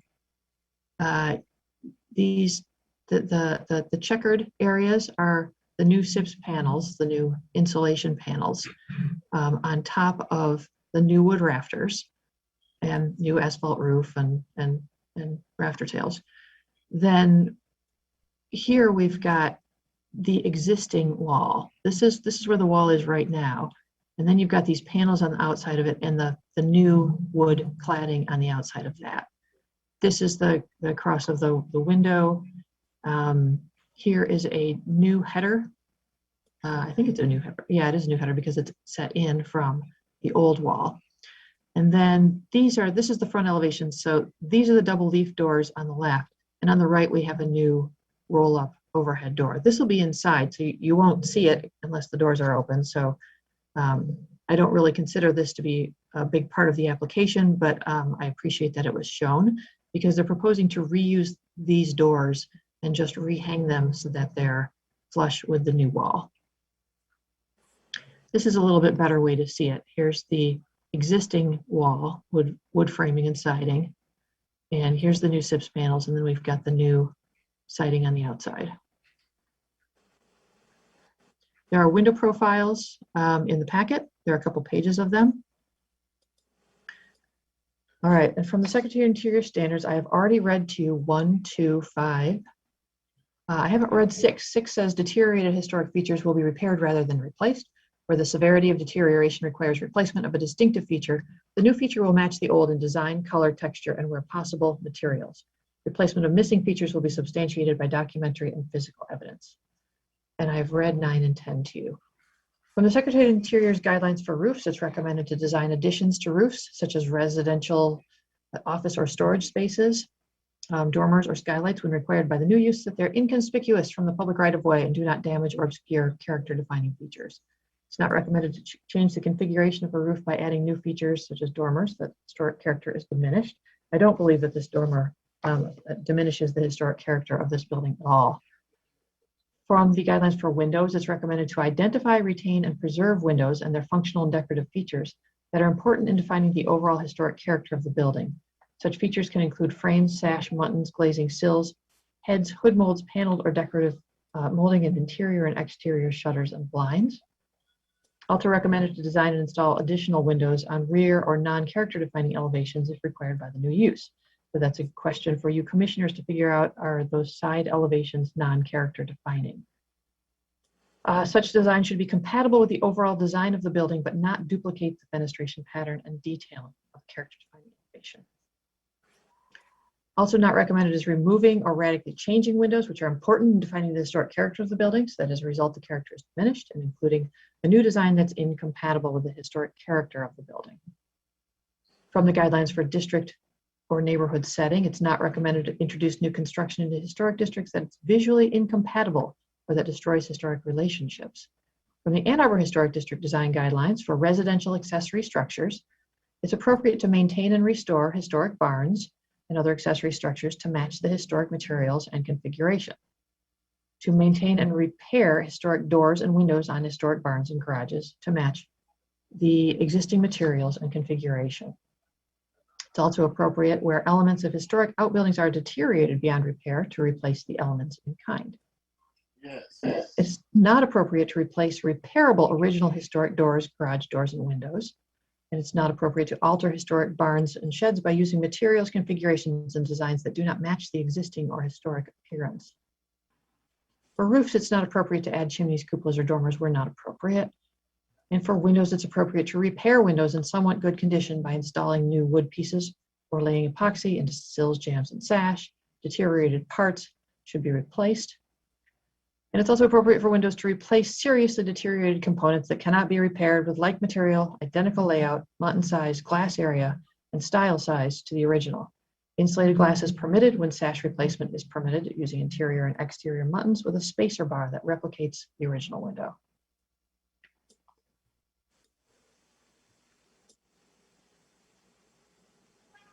All right.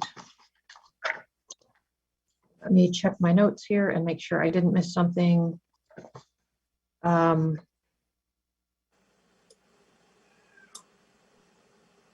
the wide board siding is a character defining feature of the barn, and staff definitely has concerns that the siding is going to be all new on the exterior of this building. It is encapsulating the historic materials and keeping them, but visually it can look almost the same, but it does not match in the way that the standards and guidelines describe them as needing to match. The building also has been neglected for many years, which we certainly acknowledge and appreciate and can observe just from looking at it. It's definitely preferable to keeping the building standing now and refurbishing it in an appropriate way than letting it fall down and having the homeowner have to put up a replica of it. But the extent of the alterations is substantial. By keeping the front elevation as true as possible to the original, I think that work is appropriate, though again, the original siding would not be on the outside anymore.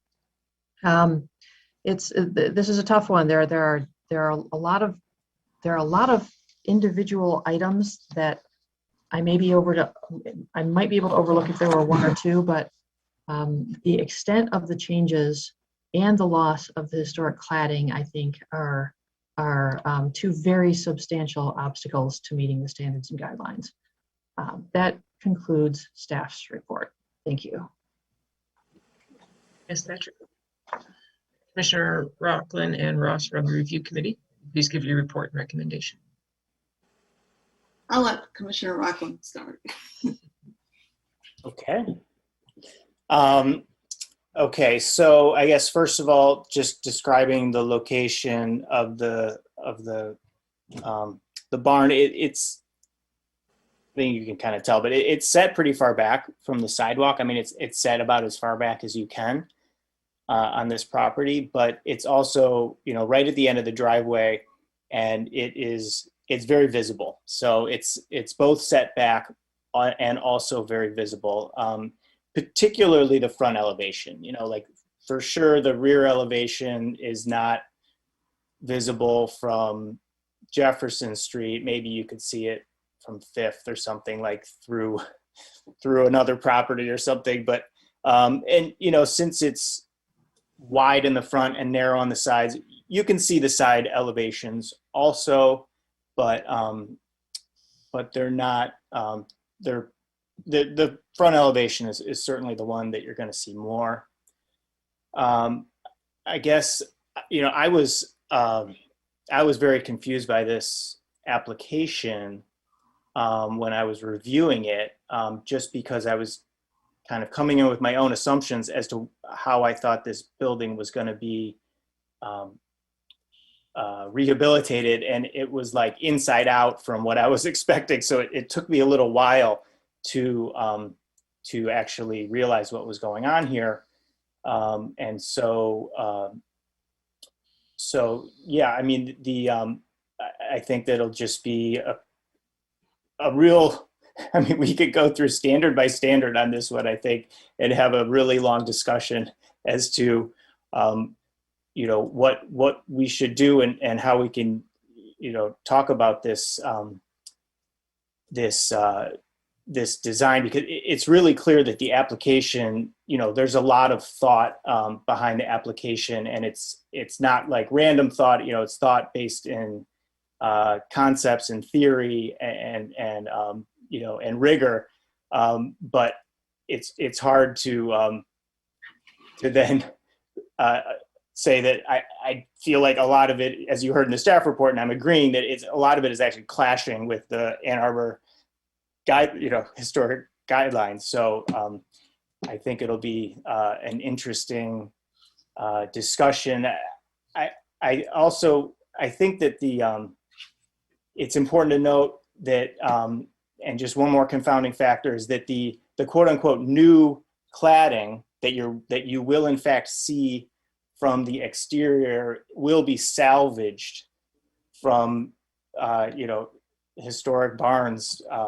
So that just even confuses things even more, where it's, you know, well, is that new cladding? It's salvage cladding. So anyway, to me, that it should be part of the discussion. I guess I'll just agree with Ms. Thatcher's last point too, where it's like it's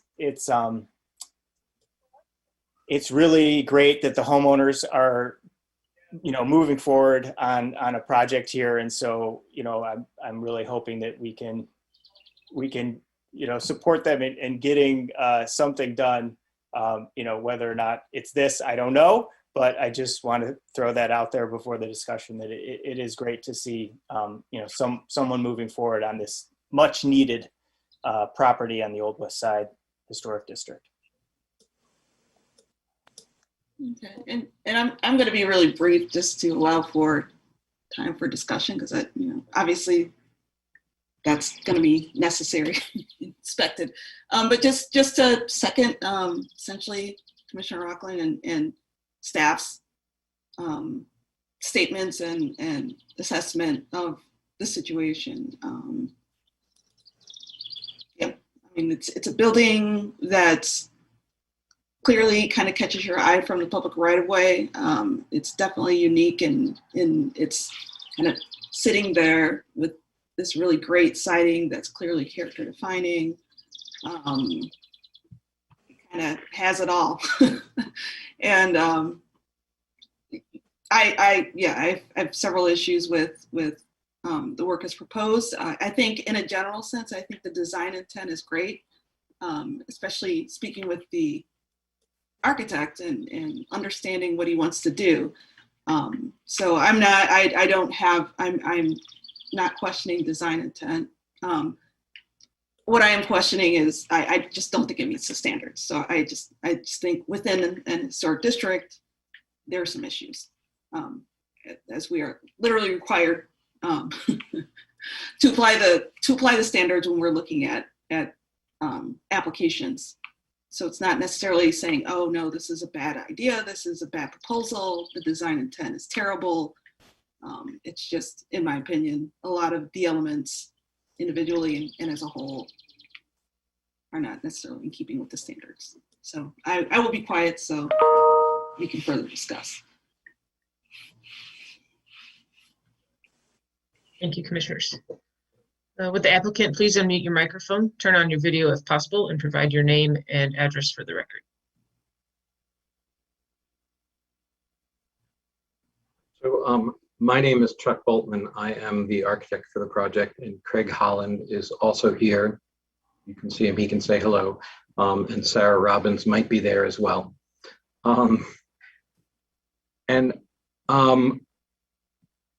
No doubt what we put before you is a bit of a challenge, but I'd like to also to add to some of the things that were stated that puts it into a little bit of a different perspective.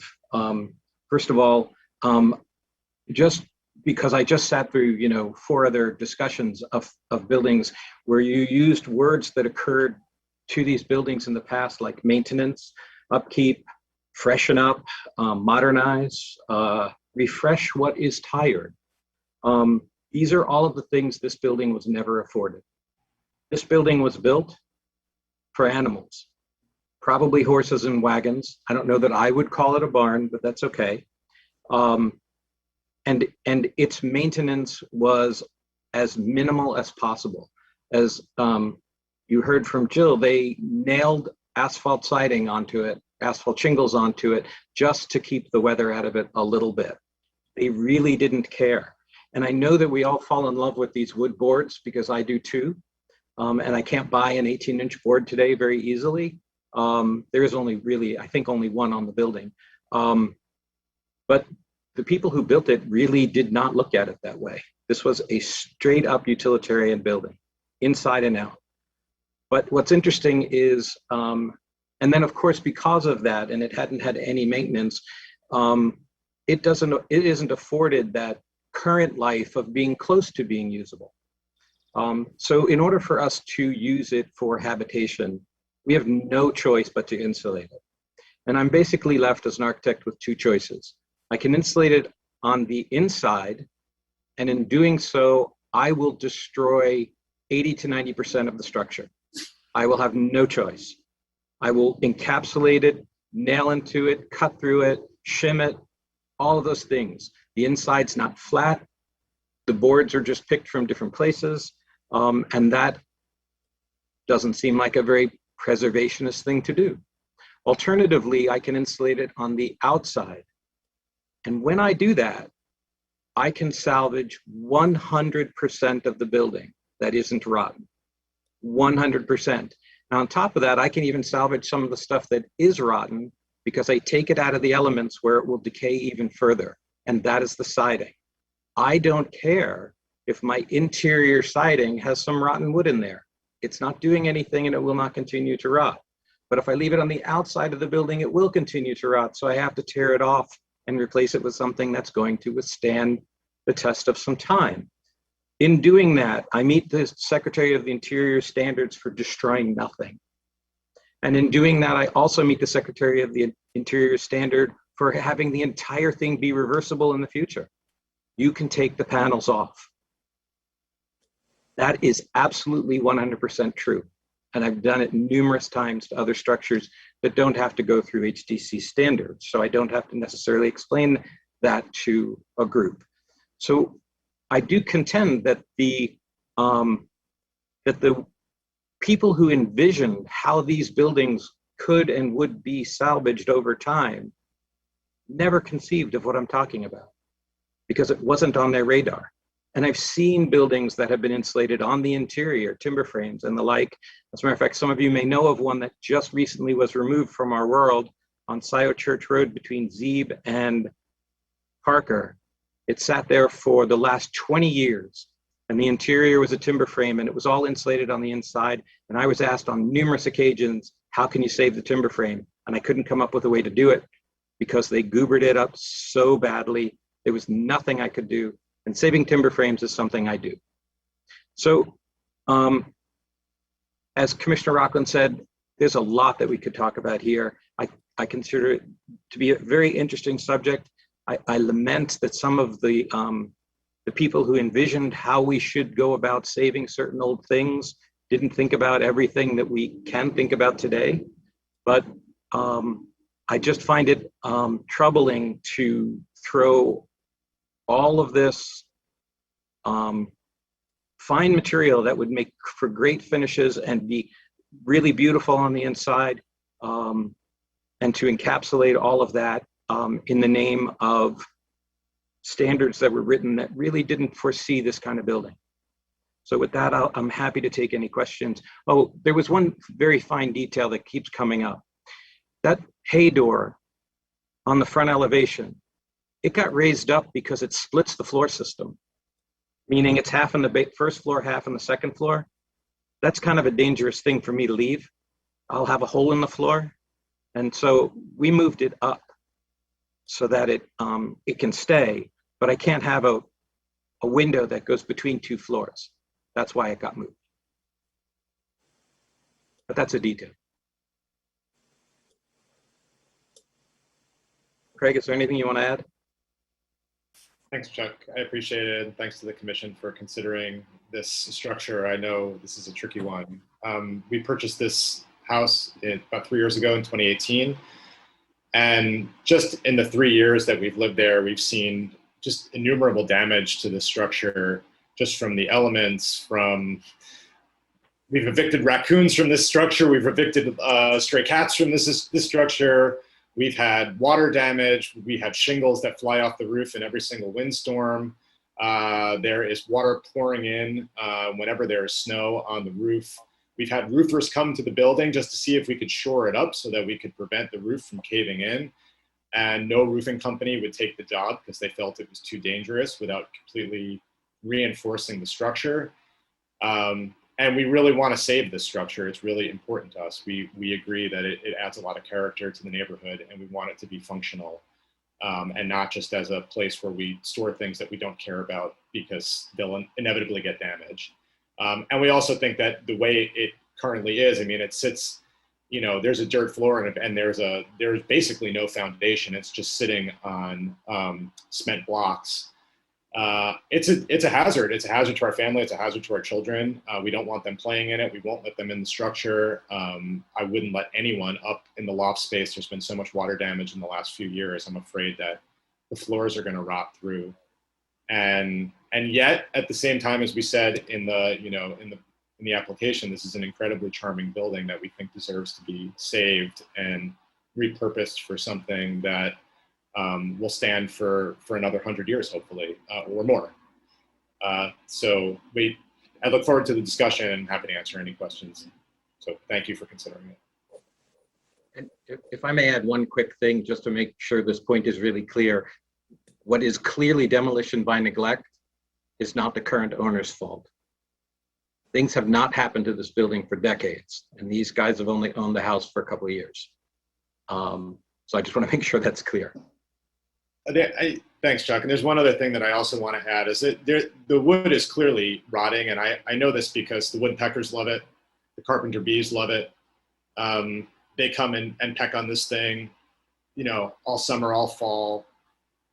So this will slowly erode over time. You know, these panels, I don't think it was really accurately captured in the in some of the photos. I mean, in the last rainstorm that we had a couple of weeks ago, we had water on the interior of the building. You can see along the lower panels, I know Dave and Jennifer, you were able to visit the building. I don't know if you saw in the lower panels there, as you walk around the perimeter, there's clearly water damage all around the perimeter of the building. And I suspect that will just continue to seep upwards over time, in addition to the water that's coming in from the roof. So yeah, we think that this is a safety issue, but we also want to do as much as we can to preserve the structure and ensure its use. Thank you both. Commissioners, do you have any questions for that? Commissioner Rockland? There's no floor plans, new floor plans, as was noted, but can either of you just describe what the program, like thinking floor plan wise, like what's the program of each level that you're proposing? The first floor there'll be one sort of gathering space and a storage space. So it'll get split down the middle. The stair will most likely run north to south, where right now it runs east to west. And upstairs will be a little work area. I mean, nothing's very big in there. And a small bathroom will also be added. So it'll be a workspace for a couple of people, and a bathroom, and call it a conference room sitting area downstairs. A place to sit around a table. It's an office for Sarah. That's correct. It will be both my wife and I work from home, and even before the pandemic hit, and we only have one proper office in the house. So this will be a second office for her business. And I apologize earlier, by the way, for using your first names. David and I are friends, but Commissioner Rock, Commissioner Russ. So apologies. I have a question on the section detail. So I don't know if you can bring that up, Jill. So how will the SIP stand alone from the rest of the structure? Will it be its own structure separated from the existing barn, quote barn? I'm not sure I completely understand the question. It sits on top of the existing or replacement rafters. I don't know that we'll salvage any of the rafters.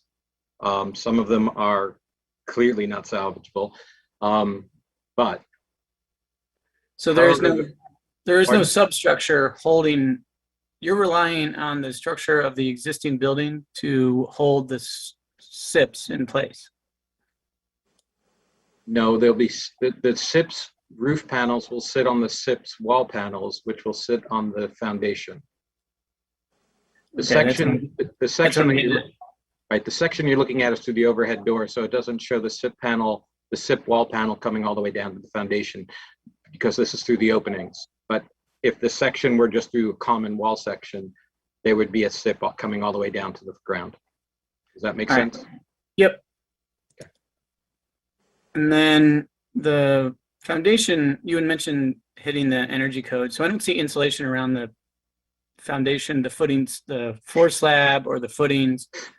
I'm also guessing you're going to add some water infiltration and drainage around the footings. Yeah, so this isn't meant to be a construction drawing. I just put it together to communicate to this group. It's very much putting the cart before the horse to have construction drawings this early in the process. So yeah, all the details are not in here. All right. So I guess what I'm making sure that we're checking is that the existing structure would stand alone inside of the SIP perimeter. Yes. So there would likely be a ridge beam up at the top of the gable as well, along the ridge of the. No. Well, if the raft, there's a couple of ways of doing it, structurally speaking. In all cases, you would not see a thing. We can put a ridge beam inside the SIPs panels. I'd be more likely to put structural rafters in between the SIPs panels from eave to ridge and have them oppose one another just like the rafters do. But more times than not, when I do this, the math is there that the SIPs panel will span from eave to ridge by itself without any additional structural support. And basically, it's not a common thing that architects see in the 21st century, but most buildings in the 19th century didn't have ridges at all, meaning structural ridges. Yep. So the SIP would have some internal bucking to it, but it would still need a ridge beam running the length of the SIP where they meet at the ridge, correct? Possibly if I have too much thrust at the walls, yes. But there are methods by which I can knit that together, but you would never see it. Okay. Yeah. So I'm getting is certainly the profile at the ridge, making sure that it looks the same, so to speak. I mean, it's not going to have the nice dip, but well, we can build that, but yeah, that's really hard. It's hard to do, but it'd be fun. Okay. That's all my questions.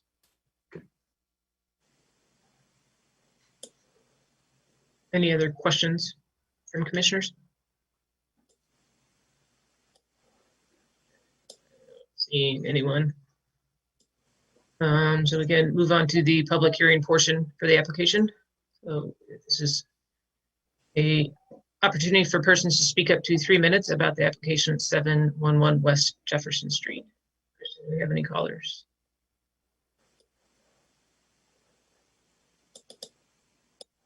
There is a caller.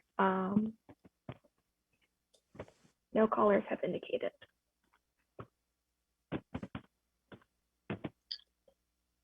Just a quick reminder, if you would like to make any public comment on this application at 711 West Jefferson, press *9 on your phone. Doesn't look like we have anyone. So I will close the public hearing portion.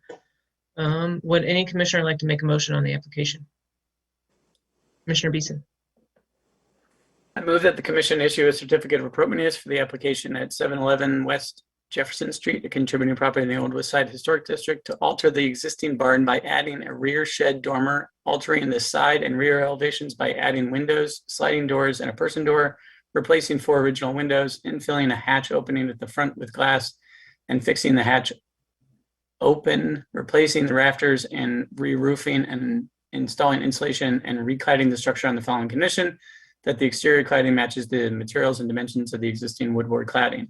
As conditioned, the work is compatible with exterior design arrangement materials in relationship to the house or to the structure and the surrounding area, and meets the City of Ann Arbor Historic District design guidelines, in particular for residential accessory structures and roofs, and the Secretary of Interior standards for rehabilitation and guidelines for rehabilitating historic buildings, in particular standards 1, 2, 5, 6, 9, and 10, and the guidelines for roofs, district or neighborhood settings, and windows. Support. Moved by Commissioner Beeson, seconded by Commissioner White. Is there a discussion on the motion? Yeah, so I guess right off the bat, I'm wondering if the description of the motion of the work describes it differently, only because to me this is not doing this is adding a skin to an existing structure, right? It's adding a new structure in front of an existing structure.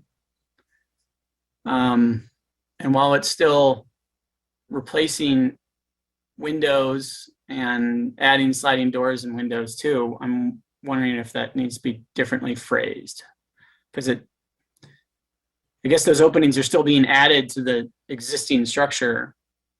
So maybe it fits. I'm thinking aloud too. Just on the motion, just the phrasing of the motion. I have certainly lots of other thoughts on how it fits in with the standards, but should it be phrased differently? I throw that out there. Which part of the motion? Right at the beginning, where it says to alter the existing barn by adding a new structure outside of the existing structure. Because it doesn't really mention that at all. And I feel like that's a pretty significant component of this application. Yeah. It says installing insulation and recladding the structure. You could just describe it as installing insulation exterior to the existing. Yeah, we could even say in adding exterior panels, structurally insulated panels. Encapsulating the historic structure. Yeah. Enclosing the historic structure. And that can, well, so Jill, that's kind of the thought process on the motion itself.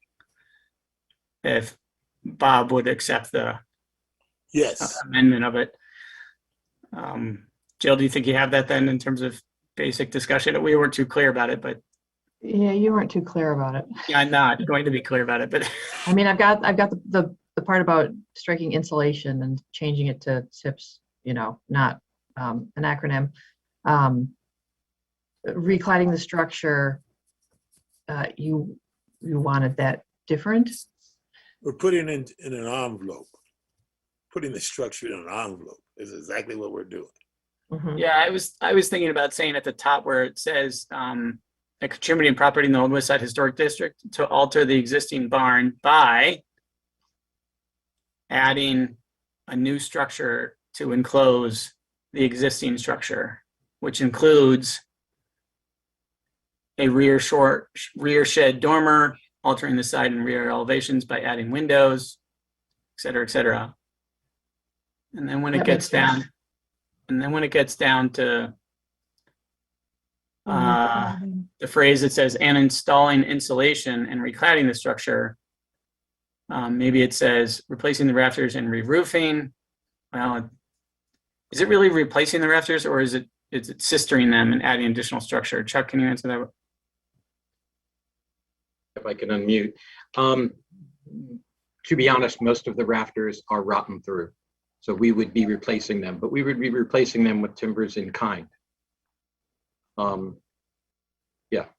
Okay, so that's fine. And then I would scratch the re-roofing, because you're putting a new structure over it that actually has new roofing on it. Yes. You're not re-roofing anything, right? Mhm. Replacing the rafters and installing a new roof? Yes. Okay. With installing a new roof structure and new roofing. How's that? Okay.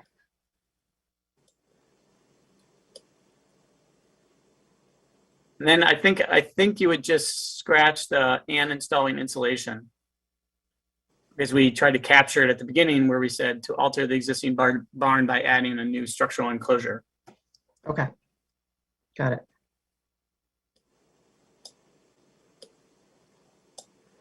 All right. Do you want to read it back? So after we struck installing insulation, we're also striking recladding the structure, correct? Well, it is going to be part of adding a new structure to enclose the existing structure. Yeah, and I think the new Still will structure be to enclose reclad. will be clad on the following With condition. new material, yeah. Yeah. Okay. Okay, wait, on the following. Okay, so we've got contributing property to alter the existing barn by adding a new structure to enclose the existing structure, by adding a rear shed dormer, altering the side and rear elevations, by adding windows, sliding doors, and a person door, replacing 4 original windows, installing a hatch opening on the front, infilling a hatch opening on the front with glass and fixing the hatch open, replacing the rafters, and replacing the rafters on the following condition: that the exterior cladding matches the materials and dimensions of the existing wide board cladding.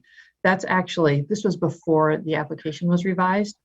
It now indicates on the application what the board width could be. And Chuck, I'm not gonna be able to find that quickly, so if you know it off the top of your head, I'd love to hear it. It's on the section drawing. I think that's drawing 6, A6. Okay. The siding is, the siding at that point obviously can be what we want it to be. I have sources for old materials. I can pretty comfortably promise to get wood boards up to 12 inches. And it's the way it is written is that the boards would be unpainted as they are today, which I can source. If we were to be able to source wider boards, that would be great, but I don't know that we can. That's just, a shot in the dark. All right, no, that's good. So that the exterior cladding matches the materials and dimensions of the existing wide board cladding, no less than 8 inches in width,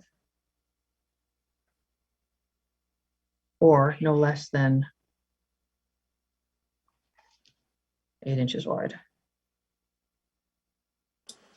Okay. You good, John? I think so. Good. Rob, are you good with that? Board. Right. Now, discussion. Oh, you want me to dive into that now? I can dive into that. So this is funny to me in a weird way, and funny in a non-comical sense, but it's like all the standards, I'm reading through each of the standards, and right off the bat, I was like, well, this does not meet the definitions of any of them, but at the same time, it meets all of them. And it meets all of them mostly because the key words that it uses is about to be retained and preserved. It doesn't say it has to be visible, which is weird to me. Like if we have an historic building that has historic character and historic features, it just says that those features have to be preserved and retained. And oddly enough, it doesn't say that they have to remain visible, but it is what characterly defines this structure is these existing boards. So if we're replicating those boards on the outside of it, does it still look the same? Does it still have the same color and texture, size scale relationship, all that fun stuff? So that's where I'm resting on each of these standards, is that it all talks about the architectural features of the structure and how that has to be retained and preserved. So I'm throwing that out there right off the bat. Well, that's the first thing I was thinking too, was looking at that whole list, and I thinking it was funny also because, the one thing that I was stuck on was number 10, about being able to remove it in the future, but we heard early on in the discussion that actually, I thought that was going to be my roadblock for whatever reason. And it sounds like we've got assurances that, in fact, this type of thing can be removed. I think that it's. Can we try a little trick? Well, it's hard to imagine, but let's just say that we can imagine that you could remove this in the future. But I just wonder about those standards, like when they say all those things about preservation, do they intend that as preserving it just for the occupants of the building, or when it's an exterior element, does it mean that it's being preserved for the people experiencing that building on the exterior? I mean, we just are seeing the standards here. In my head, I've always thought, well, you're preserving it so that people on the sidewalk can see it. I mean, that has always been kind of the test, and now that's being challenged, that's why this project's so interesting, I think. I think that if you just look at like the 10 there, I think this is an interesting discussion. I think if you drill down into some of the other, more detailed recommended versus not recommended, then we've maybe got some more direct conflicts in terms of window openings and that kind of thing. But I'll let someone else chime in before we get to all that. But it does save the building. It's by doing what they're asking, this saves the building. If you want to take the wood off that you just put on there, the building's going to collapse eventually. Yes, it will. I think one of the big ones that stands out to me is number 6. The deteriorated historic features will be repaired rather than replaced, where the severity of deterioration requires replacement of distinctive features. The new features will match old and design, color, texture where possible, materials. I mean, I think we're clearly at a point where most every single feature on this structure has deteriorated beyond a point of repair. But there is still an attempt to repair and replace, I think, to a large extent. I think my main question is, to what extent do we feel like it is actually meeting the replacement of those features? And I would say on some elevations, I think it does a much better job than maybe others. Particularly, I think it's the north elevation where the entire facade becomes changed. But I think there are still a lot of character defining features that are, I think, attempted to be maintained and rebuilt or repaired in a very similar fashion as much as possible. Commissioner Beeson. Yeah, so right into number 6 as well, it talks about when something is deteriorated, it requires replacement of a distinctive feature. The new feature, our new feature, is like this entirely new building around it. And the new feature does match the old in design, color, texture, and wherever possible materials. That's what makes me laugh, because it does. So yeah, I look at this and I'm like, okay, it kind of meets it. And to me, I had roadblocks right at the start. Same with Commissioner Rockland, like right at the start, going, well, no, this is by and large obscuring character-defining features. Yeah, that's what threw me off. We're trying to look through this through the standards, of course, you can tell. So I guess just jump in. Frankly, I'm not convinced that the building is, the elements in terms of the windows, the historic windows and the siding are deteriorated beyond repair, like literally to the extent that all of it needs to go. I'm not convinced of that. So I won't be supporting this project. I think it's a slippery slope. Yeah, so I won't be supporting this project. I don't want to take up a bunch of time, but I just, yeah, I think standard number 2, standard number 6, some of the guidelines. I definitely do appreciate the location of the dormer at the rear elevation. I feel like we're just really trying to backbend into this. So I won't be supporting it.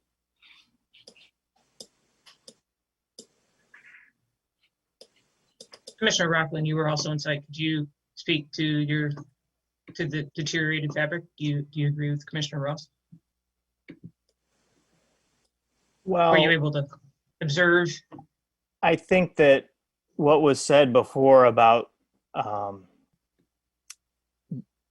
anything that's like, I don't know, 12 inches to grade has a lot of rot, as you'd expect. It's just like bare wood getting splashed on by rain for a century and a half or something.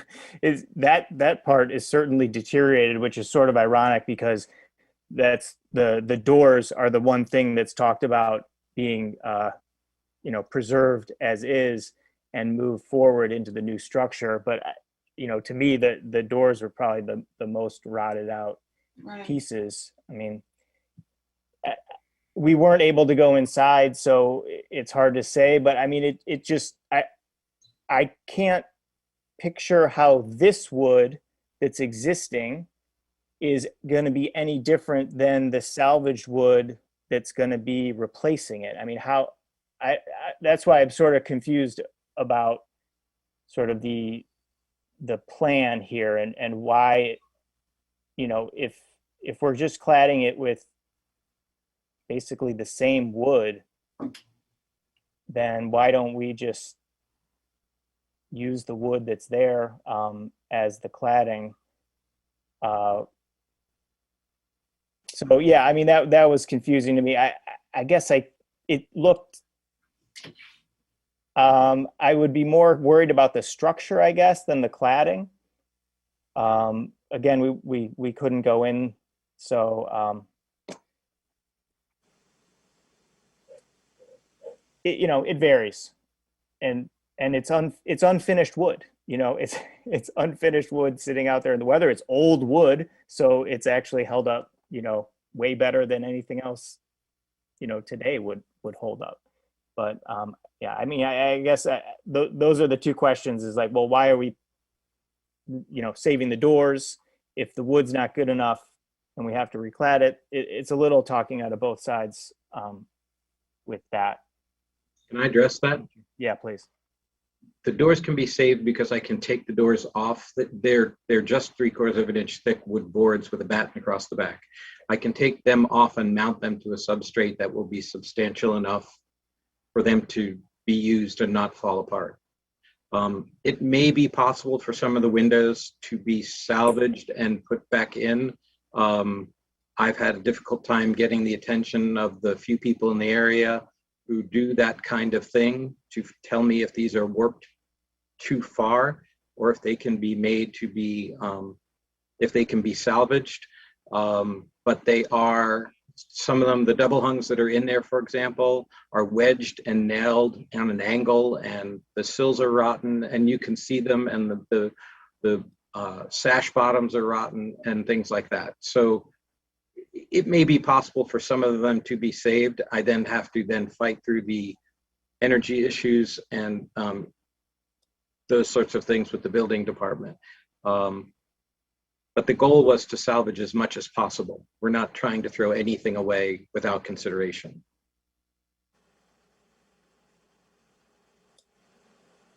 Turkey, huh? Try to keep this as organized as I can. A couple thoughts going through. So, kind of big picture, this discussion of, preserving the experience from the inside versus the outside. I don't have the exact language in front of me, but my understanding is that for the Secretary of the Interior's standards and as the City of Ann Arbor's Commission, Historic District Commission, our purview is the exterior, not necessarily the interior. So how that plays into that whole discussion, if that's a true statement, maybe I just was assuming, but how that factors in. Chuck, the way you described the salvaging and reuse of the doors, is that possible as a method for salvaging the existing exterior siding? I mean, I also had a question about what is different about our existing siding versus someone else's old siding, in terms of it's probably got some holes in it from woodpeckers and carpenter bees, and it didn't look like it was going to be treated in any special way, unless I missed it in the documents. But is that something that was explored for the siding? And then it looked like, all of the windows were going to be replaced, maybe not custom sizes to match the existing, but is that truly necessary? From the photos, I wasn't on site, so some of them didn't look so far gone, but maybe they are. Do they all really need to be replaced? And if so, do we need those to be documented for requirements for replacing existing fenestration or windows? Oh, Chuck, I think you're muted. Sorry. No, it's okay. If I can remember everything that you said, and if I don't, please tell me. Sure. To take the siding off and to insulate outside the framing and then to put the siding back on, unfortunately, the siding is about a foot too short now because the building just got fatter. Because the insulation is going to be roundly, I put 4.5-inch SIPS panels on it. So I think Jill originally said it was like 10.5 inches, whatever the overall thickness is. I can't make those boards any longer than they are. So I would have to now, every board would need an extra 10 inches added to it, or one board on every level would need an extra 10 inches somewhere. Or you could use those boards to reclad it, not in the exact same pattern that it's already in. Do you split the And fill it in difference? with additional salvage boards. Right, and as I said before, so that's the other aspect of this. When we salvage material from an old barn, those pieces that are rotten get thrown away, and those pieces that were in places that are that didn't get rotten can be reused. In this case, I also have a building that has, I don't know, I'll guess 20%. All the bottom boards are pretty punky. I can't clad with those either on the outside because they will fall off. They will fall off the nails. So I need sound material so that it can be clad for the next 50 years. And I'm not sure if you were headed to this one, Jess, but new material, I think you might have been trying to say, why can't we just use new material or something? And if you were saying that, it's because the new wood we get of this size is farm raised and it's not going to last. No, I wasn't implying new material. Oh, okay. Sorry if I stated And I it in just a confusing way. connected to the wrong dots. Yeah. Um, No, I so- want that old material. yeah. So But that is yeah, just trying to understand the when thought when process here. right Yeah. when it's salvaged from these old barns, you know, depending on the barn, you might get 50 or 70% of the siding is good and sound. Just, you know, luck of the draw. It was on the right side of the building. They didn't have trees growing along it. They kept their gutters on. I mean, 1,000 reasons why wood does not rot. Plus, if it's a tall barn, barns are usually 16 feet tall. This building is much smaller.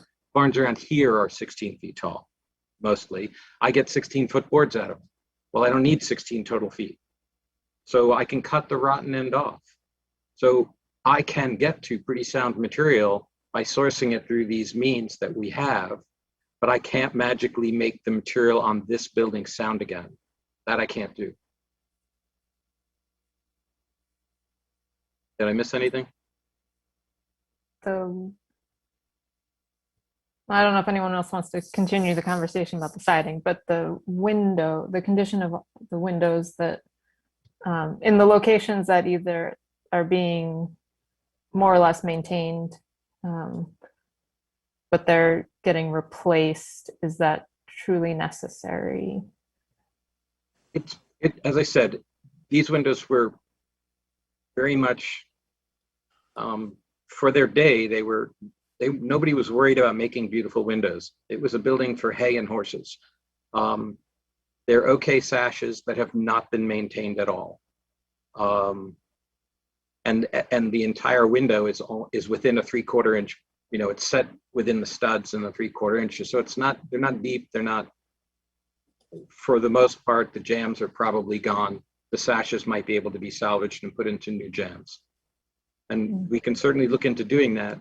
And we'd probably then have to come back and talk to you about storm windows, because I won't meet my energy requirements more than likely. And Yeah, I mean, we talked about storm windows often. So. I know, and it's a judgment call as to you know, how compassionate the building department will be with a building like this, because as we are challenging you, you can rest assured we'll be challenging the building department too.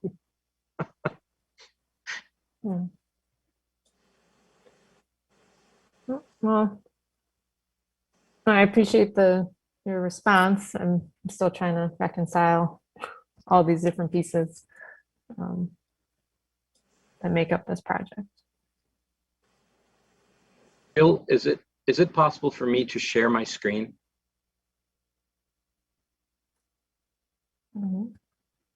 For a second? It's not right now. We have 2 hosts already. Okay. See, the downside of having these meetings electronically is I can't walk in and show you something. But I also can't put it in an application without a lengthy explanation. That just gets complicated because it's not the same project. But I can show you examples of where we've done exactly this. Taken old frames, old buildings, and clad them. And truly, the only thing you do to the existing frame is put a screw in the backside of the framing that isn't seen. And there's a whole lot of fasteners in the backside of every piece of framing in this building now.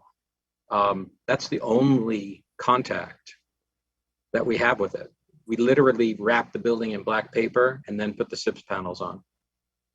So there's no adhesives. There's no sticky insulation glomming onto the old building. You can reverse it.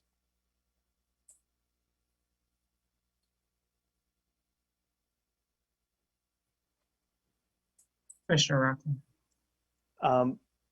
Can you describe some of the, one thing that's particular to the standards is if you have an existing window, then try and save the window. If the window is rotted or beyond repair or missing or something like that, then the historic opening is still sort of a character defining feature of the structure. And we try and, just preserve that opening as a way to, keep just some aspect of the historic property. So it seems like we're close to doing that, but then in a lot of the elevations, like even the existing openings are being slightly changed or drastically changed. So can we look at the elevations and talk about just the thinking there and what the reasoning is, so we can reference that to the standards and see where it sits. Sure. So this is the north elevation. The intention was to keep it as similar as possible. As I say, the swinging doors do not change in size. The hay door just got moved up, so it's not in conflict with the floor framing. And then on the west side, which I believe is the next one, if you could go back one. Well, that is the west side. The west side is into Craig and Sarah's backyard, and they wanted a relationship between the yard and the interior. So yes, this one is changed more than the others, but you really cannot see this from anywhere, except the neighbor's yard to the east of this. You can't get a glimpse of this from the street. The two public... Chuck, sorry to interrupt. It seems like that this would therefore require a lot more framing on the existing structure to make that big opening. It would require some more. It would require disassembling the existing framing. Oh, no. In a giant header across the top. But the header, that'll all be in the SIPS panel. I don't need the interior framing to do anything. Yeah, but let's say we open those bottom doors, right? Mm-hmm. Those bottom doors would be open and the framing of the existing structure would still be there, or it would be removed? Where it would conflict with the doors, the framing of the existing structure would be removed. And therefore you would have to put in a new header and box it out on the existing structure. No, because there'll be no weight on the existing structure. It just has to hold itself up. So you'd still have to cut it and put a top plate in with jack studs, right? I'm not 100% sure that we have to do that.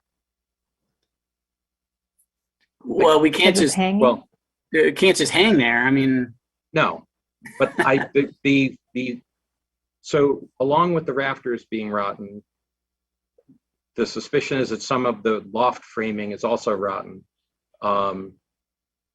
We can replace whatever is rotten with loft framing that's long enough to bear in the SIPS panel.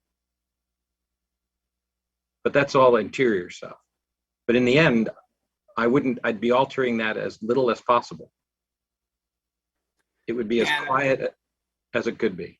Yeah, so Jill, can you put your mouse, put it down at the bottom of the door? So we've got, so right there and moving straight up at 16 inches on center or 20 inches on center, we've got balloon framing for the existing structure that's running the full length all the way up to the top of the existing roof. And all of those would have to be cut out in order to make this opening clear and wide, regardless of where the SIP is in front of it, right? Right.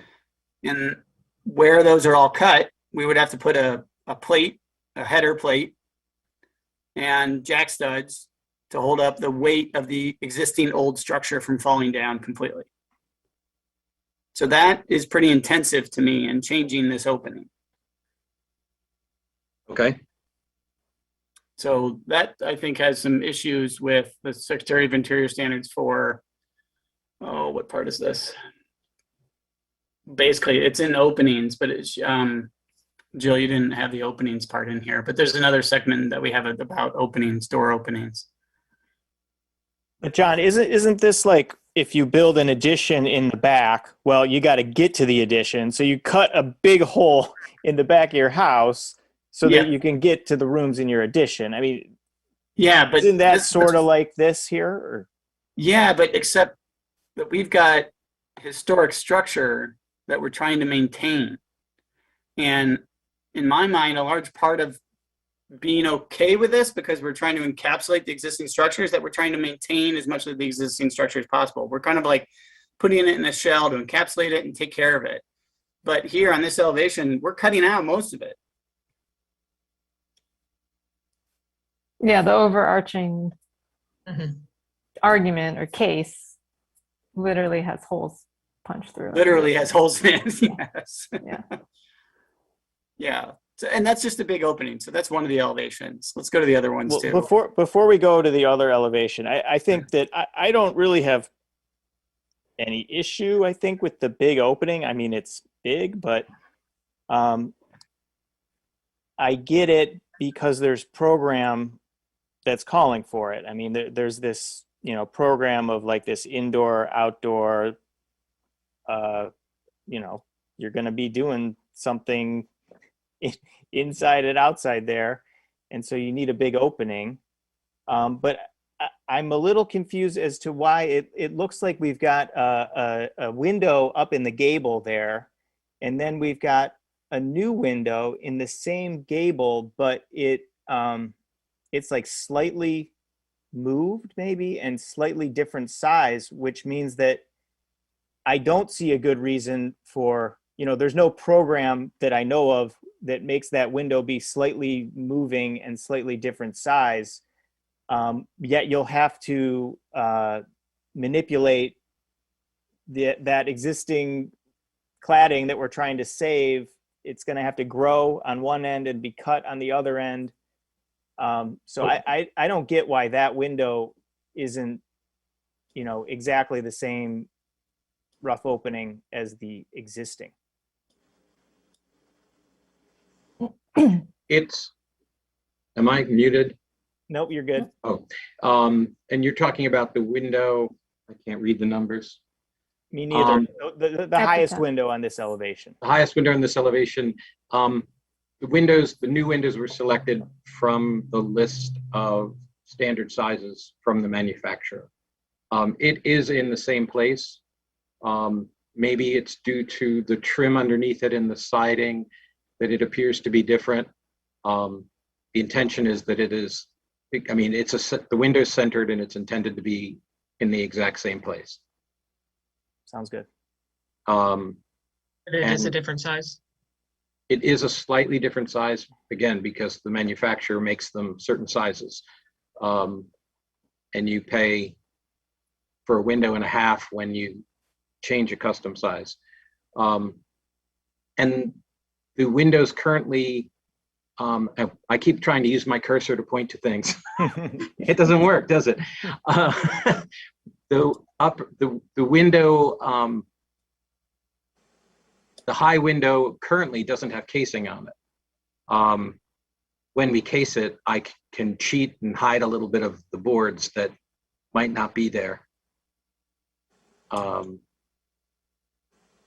So we can deal with the little bit of dimensional change. Is the lower existing window, it doesn't look like they're exactly the same size, but comparable. And that looks like it's got some casing on the outside. Is that in decent enough or salvageable condition that that could be used on the top floor? That's the up, yeah. The lower one might be able to move up. Like if we're gonna have to modify the window opening, the frame opening somewhat anyway in the proposed design. I don't know, it just seems like the loss of some of this material is, if there's a way to keep some of it.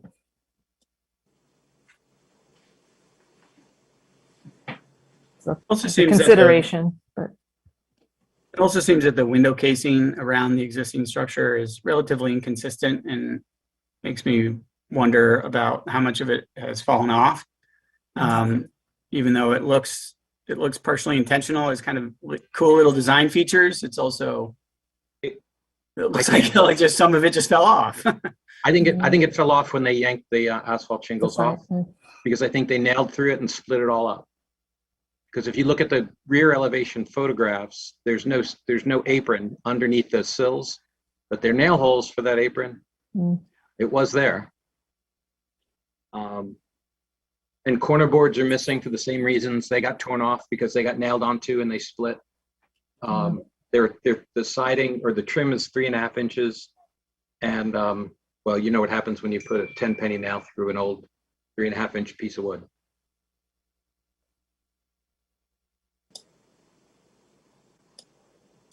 I appreciate those more close-up photos of the windows. Actually, that was helpful to see a bit more of the condition of them. Thank you. I just want to say I'm not a window expert in any way. I leave that to the experts. But from my perspective, these windows are quite damaged. I mean, I could literally walk into this building and just gently push against them, and they would literally fall out of their frames. Yeah. And the glass itself is quite thin. I don't know anything about the historical nature of glass, manufacturing at that time to compare it to something else of a similar era. But there's literally no insulative properties for the glass in these. Sure. Yeah, no, I believe that. Most of the an 1/8 inch pane of glass and a 1/4 inch pane of glass have the same insulative value. And in this case, it's putty glazed. The muntins are definitely all pretty much rotten because they were very fine. And most of the putty glazing is dried out and decayed. As I said in the beginning, nobody's maintained this building for decades, maybe ever. The only other thing that I'll say is I don't know if this is a consideration of the board as we go through these things, but budget is a consideration for us, and there's only so much that we can spend to restore this building, and it gets to a point where if it's simply too expensive, we just don't have the capacity to do it. So part of the considerations around this design were to stay within a budget that we felt would again restore the building to something that was both habitable and beautiful, and also allow us to do the work and ensure we could do the work in such a timely fashion so that more deterioration didn't occur. And again, I don't know. I know that may not be part of the discussion here, but I just want to just provide it as just for context sake.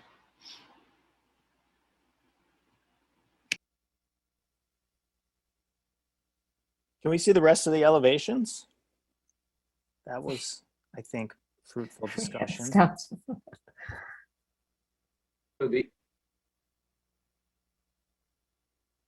So the rear elevation was also where we were looking to, people weren't going to see it. The everyday door, the swinging door, we allow for that to occur. It was the opportunity to be able to bring windows that you can actually look out of. The 4 windows on the west side below the gable window are actually near the floor, so they really do not afford a view. The only place you can get a view is to the rear or the south. And that is why the dormer exists. It's also for headroom, and it's the only, it's a respite to be able to see out. But this is the elevation that nobody can see. Yeah.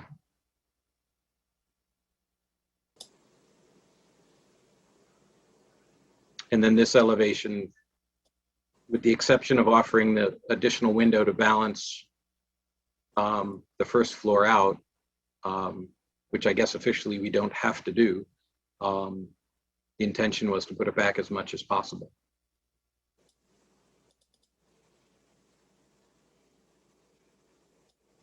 Check the windows the 4 windows you're describing on the west elevation.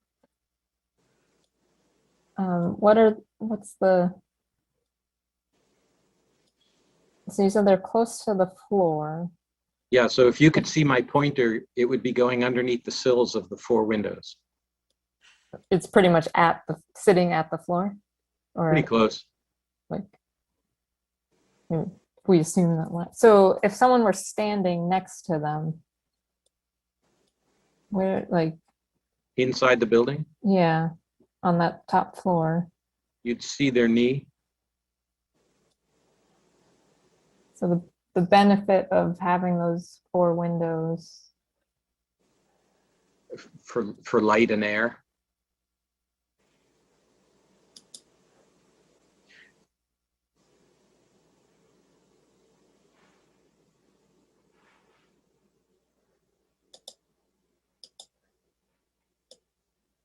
So I'm going to turn this around a little bit, and I'm going to go through the interior standards really quickly. So number 1 through 10 in my mind are still being met, even though this is in a weird way a reverse facadectomy, which we've heard that term before. This is like a reverse of that, right?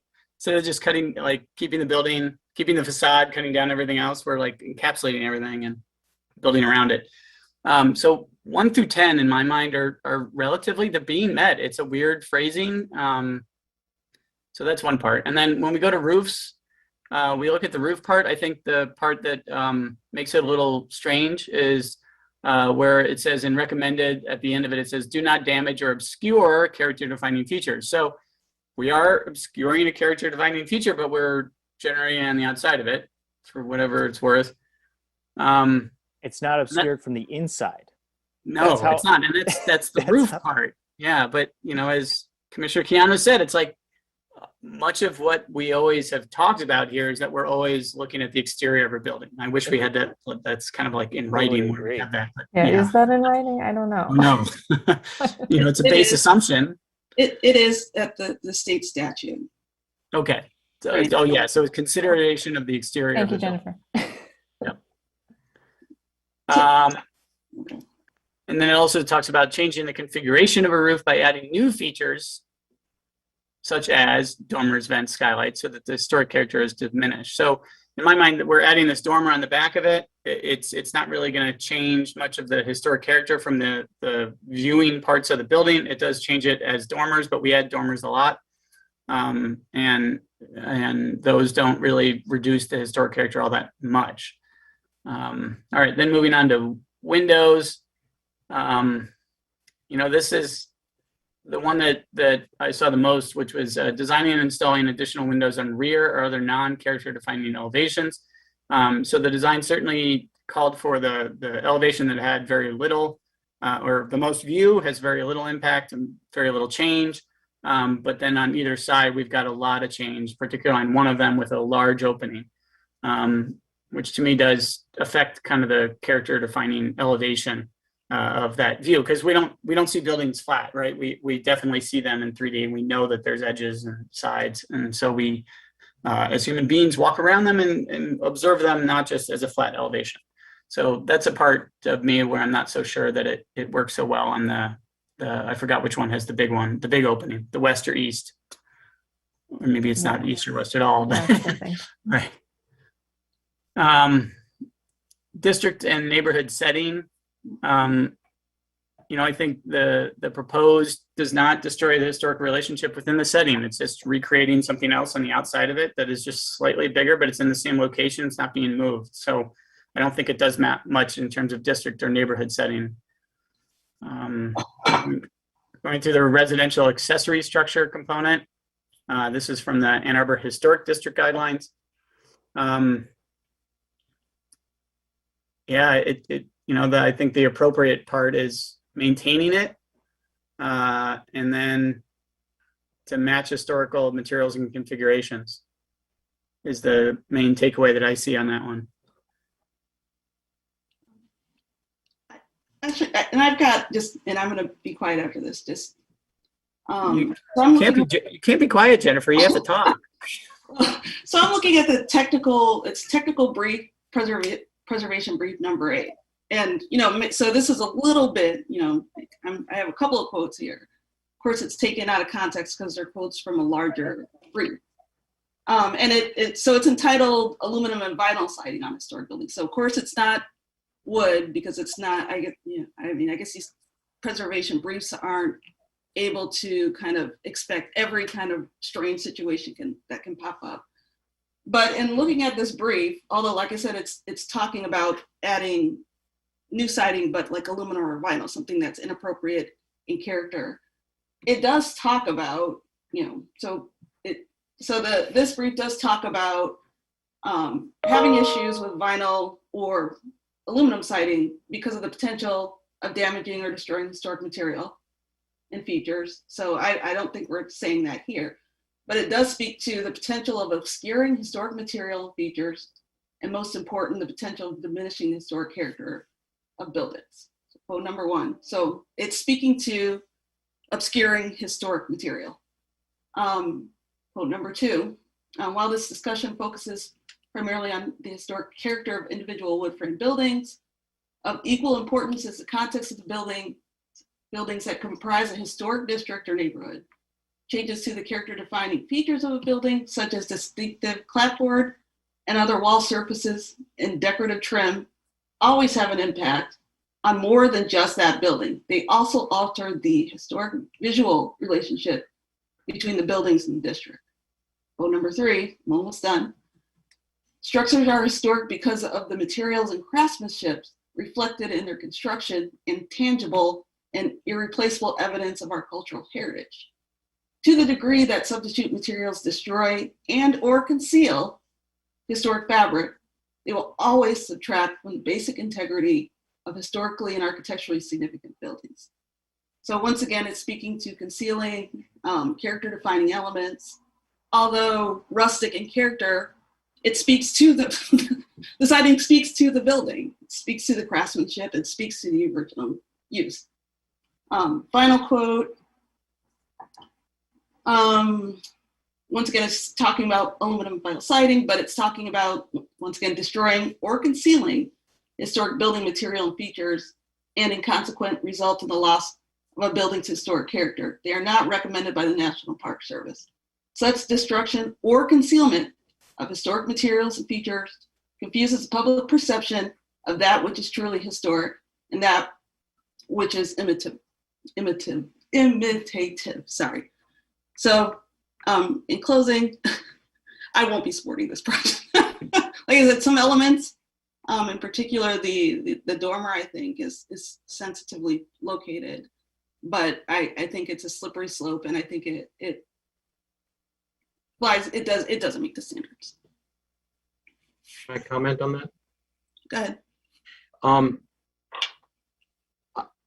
That section of the briefs, and actually many of the briefs, are written about buildings that were built for people. And almost all of the buildings you ever go in that were built for people have defining features that the brief did not discuss. It has an inside surface and it has an outside surface. This building does not. This building has one surface. I either need to cover the inside or the outside, because in the case of the buildings that Commissioner Ross is referring to, you'd be covering the only exterior, you'd be covering the exterior finish with these vinyl and or aluminum siding. And the building was built purposefully with an exterior finish and an interior finish. But and that is where these secondary buildings, accessory structures, were never built that way in the first place. So understood. They don't compare very well in that regard. And that's where, since these briefs are written, and most of them, I just quickly looked, I couldn't find a date. Many of these briefs are written in the 80s, and they were really trying to save the houses and the main buildings that people have been tearing down for the last 20 years. And they really didn't focus on all of the details, and they have not been updated. I feel like, and not to argue, I feel like this one has been updated because it's talking about like energy. I don't know that, but yeah, so just in any case, the inside and the outside part of it kind of matters, because all of the buildings, even houses from 100 years ago, they had interstitial spaces. This building has none.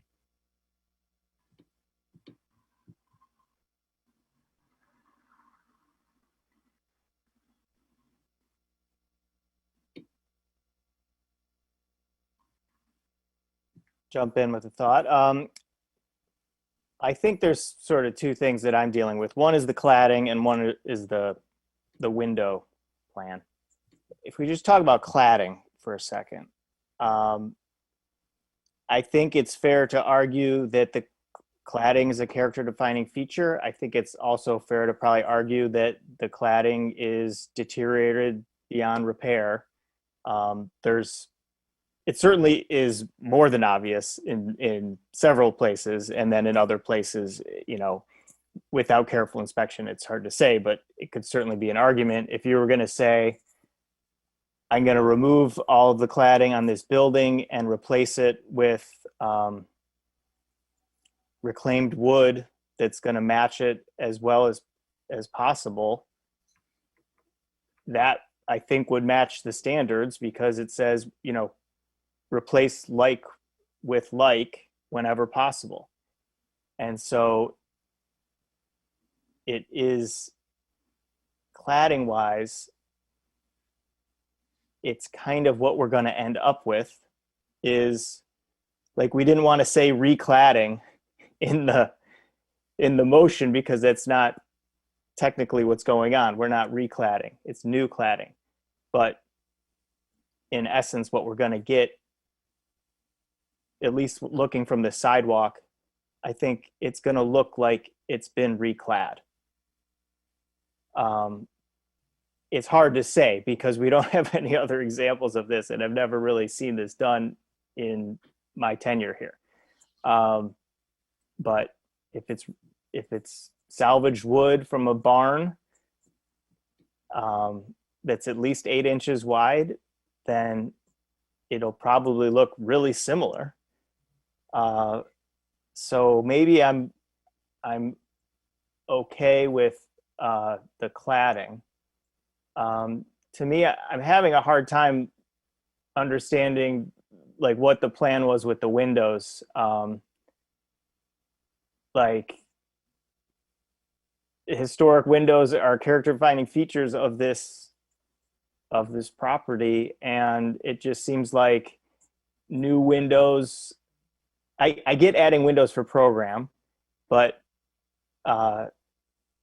also just maintaining, you know, what is there out of just respect for what is there. And if there's an existing opening, let's, you know, I'm just sort of, it's hard for me to support all of the new window openings that seem to be on the sides, because you're going to see the sides, like Commissioner Beeson said. I don't think it's a problem when it's driven by program and if it's kind of restrained, but maybe we can. Well, okay, so I think the project would be stronger if there were some less windows. Can I add to that, David? Or yeah, because my third point I can get back to some other time. So let's talk to that. Yeah. I just want to, I guess, you know, John started going through some of the guidelines. There's a couple that I just wanted to add to that are specifically about the openings and the character defining features. So under windows not recommended, removing or radically changing windows which are important defining the overall historic character of the building, so that as a result the character is diminished. And then residential accessory structures not appropriate. Altering historic barns, garages, and sheds by using materials, configurations, and designs that do not match the existing or historic appearance. And so to me, those two things are very similar, in that this is an accessory structure. And while two of the facades are being maintained, very similar to what the existing facades look like, which facade is the west one that's adding the 2 new doors almost across the entire, you know, the whole facade is being changed. That facade in itself was very minimal. It is, you know, as Commissioner Beeson said, we are going to view this from multiple sides. It's not just a flat on change. That adding those doors and all those windows changes the reading, I think, to me, of this as an accessory structure and makes it look more like a habitable space, which, you know, it also is changing, the historic appearance, that the historic appearance was more, a little bit more subdued. It does have some additional design details with, the vertical boards, some of the garage doors, but there's an entire facade, two facades that are being, I think, radically changed. And that's, beyond the encapsulating the existing structure, which is another point that I can get to, after you share your third point, David. But I think the opening configurations is the big one for me, for a large part of this, is that it is, I think, drastically changing the character defining features and historic appearance of this particular structure. And it doesn't meet our guidelines in those sense. There is, if I could add one quick thing, there is, the building code is becoming more and more demanding of egress windows from any space that the building department interprets as a place someone, not a bedroom, but a place someone might fall asleep. And the windows, I'm no doubt I need to have egress windows from the spaces on the second floor, which means if they're operable, they have to operate smoothly, open to 90 degrees. There can't be anything sort of out of the ordinary about those. The fire department will demand them. And to illustrate that, I built a house, brand new house, a couple years ago, and the basement had 3 rooms: a garage, a swimming pool room, and a mechanical room. And the building department said, put an egress window in it. To which I said, why? You're not going to fall asleep in any of those rooms. They said, put an egress window in. So it is a occupiable building, and so it has to have certain things occupiable buildings need to have in the 21st century for safety. And it seems like there are plenty of windows provided.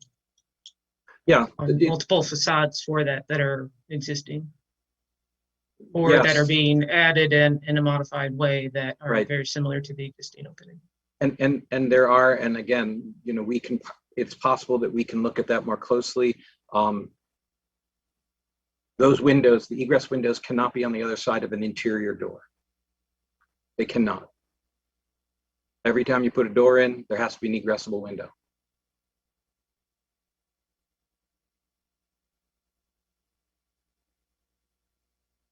That might be true, but we don't need like an 88 by 39 inch window, right? No, of course. So yeah, so there's some play in terms of like size and number of windows. Right, and the building was built for horses and wagons. They didn't really care about too much light. Yeah, we get that. And that's why I think of all the facades, picking the dormer on the side that is on the back side that meets our standards, that's easy to go with. The ones on the other sides, though, there are a lot of windows going on there that weren't there originally. The west elevation particularly, and I can certainly accept the east elevation and just balancing them out. Although, again, still not potentially necessary, but still it'll help balance it out and make it look good. But it's really that west elevation that, yeah, that's a big one. Yeah, and that's the program for the client. I mean, that's how the building relates to their own yard. Yeah, and I think Commissioner Epperson did bring up a really good point on that guideline, and that to me is the guideline that I'm looking at the most now. Like, not that I was trying to find roadblocks, but it's like, how do each of these guidelines fit, and does it comply with each of the guidelines? So I think that's the one that is still the big standout, as she mentioned, the residential accessory structures, the not appropriate component. So that one's still a hang up for me too.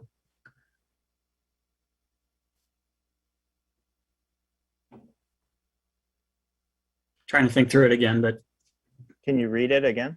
Yeah, I'll read it again. So not appropriate, replacing repairable, oh wait, wrong one. Nope, yep, right one.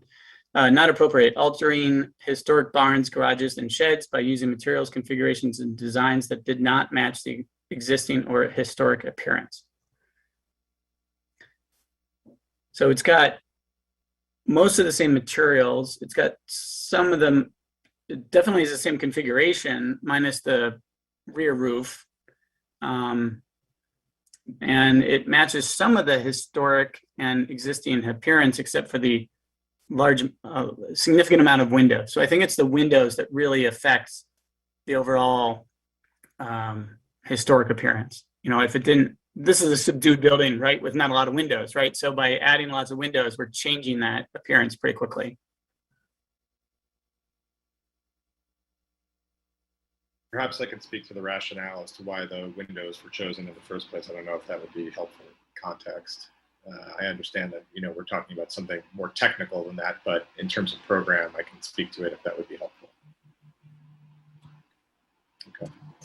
So what you probably don't see in the existing photos is that on the east elevation and on the south elevation, the structure is completely ringed by trees from the neighbors' properties.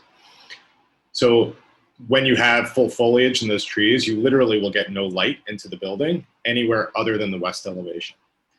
And the north elevation, though, obviously there's a lot less sunlight coming from the north elevation, and we only have that one opening where the hayloft door is. So the only way you're going to get any direct light into that space would be from those windows on the west elevation. It is totally shaded on both the east and the south by those trees, which we have no control over. Obviously, they're on our neighbors' properties.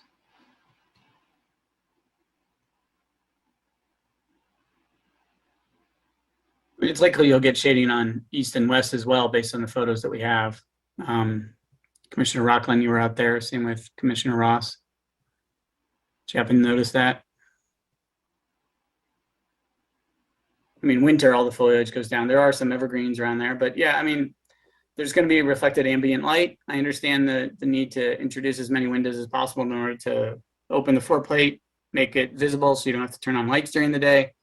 You know, that all makes sense to me in a normal programmatic mindset of an architect, right? It does, it completely does.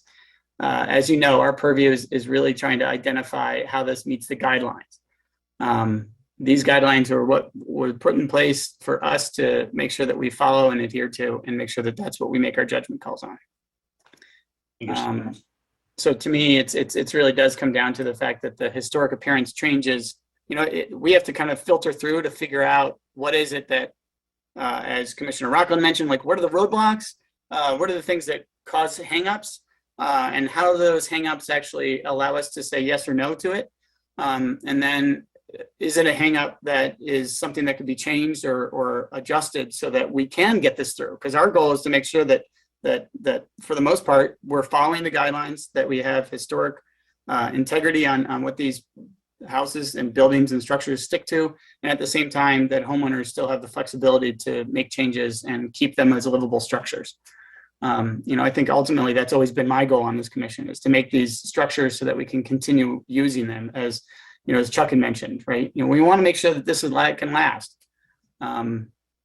So I'm looking at the guideline for the residential accessory structures. I'm still hung up on the fact that it does not match its existing historic appearance.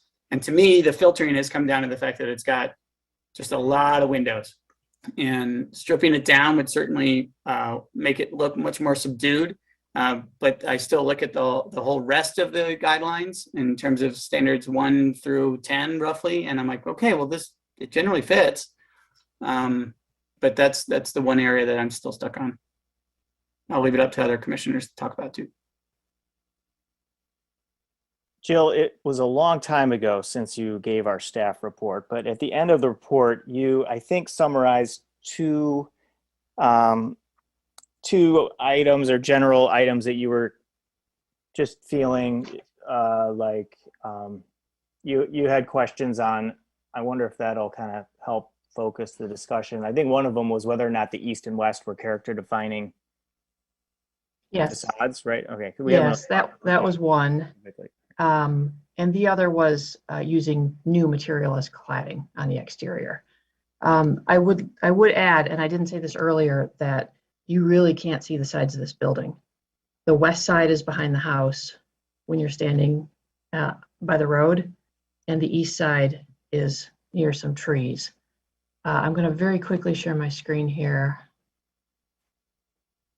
And there's a building relatively close on the east side. Yes, there's the neighbor's garage. Correct. You can see So it there. this is probably the best view that you would get of the west elevation. And I don't have a better one of the east. But I doubt that you would really be aware of the changes to the east elevation since they're pretty minimal. I am concerned about just the drastic changes, whether you can see them or not, if they're character defining features, the windows and doors. But if you don't think that they are character defining features because they're nearly invisible to the public viewer, then I have fewer concerns about it because, again, you really can't see it from right away. Yeah, good points. Especially that last photo, it really did show the adjacency with the house and how close it was at that corner. Mm-hmm. If you go to the site plan, you will see that the west face of the garage or the carriage house is almost coplanar with the east face of the house, which means you have to be invited into the backyard to see that elevation. Well, it's a little stylized, but you can see it better, I guess, from the photograph. And actually, I'm not sure this has the addition, but the doesn't. It doesn't. Wow. We didn't have a survey of the site, but the neighbor's garage is really very close, and of course, it's natural to crop it out of your photographs without thinking. But I guess the best photograph is the one that Jill showed at looking up the driveway. Yeah. How little of that west elevation that you really can even see. Yeah. I looked on Google Maps satellite view and it shows very clearly how the house lines up with that side of the garage or of the carriage. And the neighbor's garage is literally at our property line on the west side.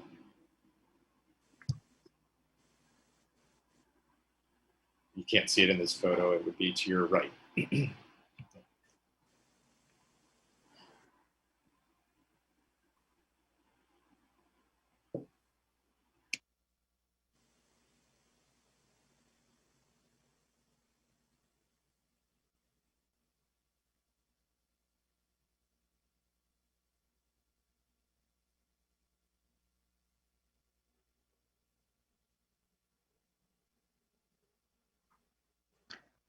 Okay, guys, where are you going?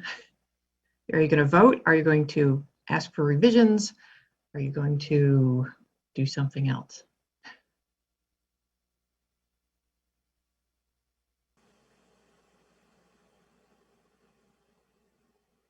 No one wants to say anything, I guess.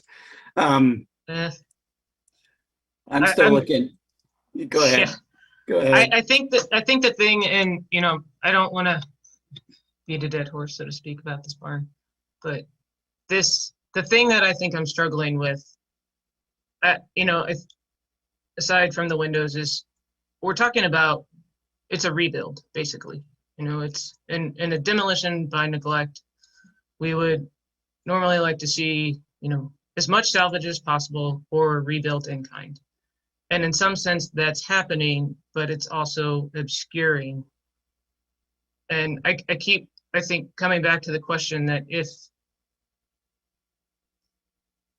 so much of the material is not salvageable, such as the structure, all the rafters are being replaced, the studs are they're going to be there, but they'll be not doing anything. The siding itself, we are trying to match. You stated a couple times maybe we can use some of the existing, but likely maybe we can't.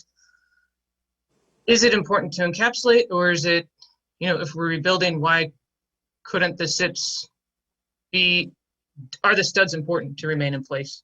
If those are all going away, Why can't it just be built within the same footprint? We have the same, most of the same openings are pretty much there intact, or intact as much as it can be per your design. If you're going to reuse some of the siding, you could still incorporate that within on the new plane. Yes, I understand that would change the interior perception of the barn being there, and it's I guess preserved in this shell. Is that the important feature, that this barn is preserved in its shell, even though we cannot see it and we don't know it's there except for on the inside, and most of the original features are gone? Or is it important that this be rebuilt to be as similar in kind as possible, with some of these modifications to openings being changed on the exterior, and that we're comfortable with some of those modifications? So I think that's one of the big issues I'm having with reading these guidelines, because I think there is a lot of obscuring of the existing material, and that's one reading. But then we come back and we say, oh no, it's actually, it's going to be there, we're going to preserve it, but we're going to put all this new stuff up over it. And we have to do that because we have to rebuild the structure. So it's getting in this loop that I'm finding really difficult. And I understand the whole process and why, and I think that, I appreciate that the design itself is actually trying to stay as true to most of those things as possible. And I understand the need to make the adjustments and, improve this structure. I think we're all drawn to the fact that it's a really nice structure. It wants to be reused. You don't want to get rid of it. It has great character itself. So I'm just trying to, maybe nail down what are the really important aspects that we're reviewing this from. Is it really actually a rebuild? And there's a new use. Or does that matter? I don't know. Well, there's a new use. The new use, they're not using it now at all. And the key thing is they would like to enclose it so they'd be able to use it, and they want the windows there so they would have light. I mean, the thing about it is they can rebuild it as just the same way, but they're not going to use it because there's no insulation. But I think it could still be, if it's all being rebuilt, if the studs don't have to remain, you could still use the SIPS panels. If we're saying that for our purposes, it's the size, it's the footprint, it's the cladding. Yeah. Those are the important features. All the other structural elements have to be replaced. Is it important in our sense that those structural studs, existing studs, remain, the rafters remain, or is it that the structure be rebuilt and the exterior be salvaged as much as possible? Exterior cladding, trim, casing, windows, etc. Yeah, so this reminds me of we had an application that was a complete rebuild of a garage right next to a giant apartment building. Mm-hmm. Jill, do you remember this? It was like they just wanted to rebuild the thing in kind, and when it was right next to it, I was on the site committee. We went and looked at it, and we're like, yeah, this garage thing is just falling down. What's that? I think it was on State, yeah, State and Kingsley or Kingsley. Catherine. Yeah. Yeah, and that was definitely one that was like, okay, well, we're going to rebuild it. They're going to rebuild it. It's going to be the exact same footprint. It's going to be all the same. We're going to reuse as much of the wood as we can. And to Bob's point too, it's like, well, it's about the change in use. So then we go really quickly about the change in use for Secretary of Interior Standards number 1. We're given a new use that requires minimal change to its distinctive materials, features, spaces, and spatial relationships. So minimal change to its distinctive features and materials and spaces and spatial relationships might be new structure that SIP with reuse of as much cladding as possible. Like, how important is it that we keep this interior thing? It's almost like how the Japanese view these rebuilding of temples every 100 years. Well, they're rebuilding the temple every 100 years, and they say, oh, it's the same temple, whereas most European cultures would say, oh no, it's a totally different structure. It's a totally different everything. And no, it's still built as, it's the space that matters more than the actual structure. Yeah, I keep wondering if we're, oh, sorry, Chuck. I was just gonna say, that's a wonderful point, John. I know those temples, they're rebuilt every 30 years, 25 years. And there's a whole lot of ceremony and ritual about them. And there's a moment where we all have to realize that, particularly those of us who are architects, who are somehow, it's drilled into our head that we're building something that is permanent, which is all hooey. It's not permanent. And even the great structures of Europe, who have had second and third generations of their life, we as American people, most of our buildings don't have multiple generations. They've never had them. Most of the buildings in Europe have. They don't call it preservation there, they call it conservation. How do you keep the entity in use? Because if it doesn't have a use, no one will invest in it. And we as a people are too young to get over that first generation use in a way. And this is a second generation use, so it's a challenge. And it comes with compromises. But then again, F1 through F4 came with compromises too, by the way. Well, not one of them, whichever one you didn't discuss.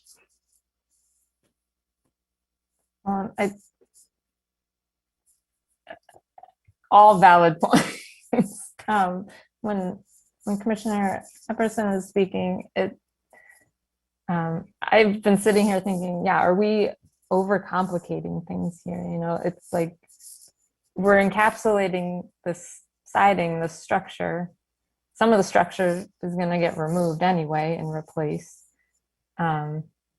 If this encapsulation idea was not even on the table and we were talking about recladding, residing, we would be looking for in-kind material, which is what's being proposed. It would just be directly applied to the kind of the existing form and framework of the structure. Is that even necessary? Do we need that secondary envelope at this point? Is that complicating things for the project, for our review of it?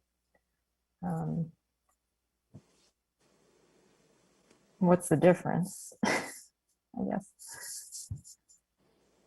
at this point? And would we ever even see that saved material ever again? Like as the commission, I see our role as preserving for the public good, right? Is the public ever going to see that if we cover it up versus just replacing in kind that siding and kind of simplifying the process here? And kind of going down the storyline of how the public sees it, what is it that the public sees now that draws their attention? There's certainly the historic preservation people, or people that just like old structures in the back of houses going, oh cool, look at this old building, right? And so how do we ensure that that is what we're keeping intact? That to me is the size scale relationship character defining features part that we're trying to preserve.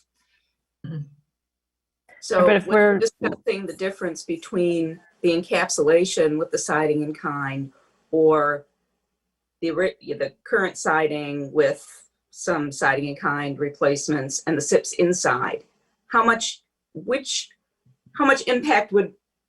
difference in impact is there from the public right of way? Does it matter? Well, to me, I guess like at this stage, we're picking a date right now. And to me, it would also be like that sag in the roof. It's like, but no, we're not going to replicate that because that's just not safe. I mean, we could, but yeah, anyway, sorry. But stick to your point, Commissioner Fortner. Yes, I think you're right. It's like, what is the overall impact that we're trying to ensure that we're protecting?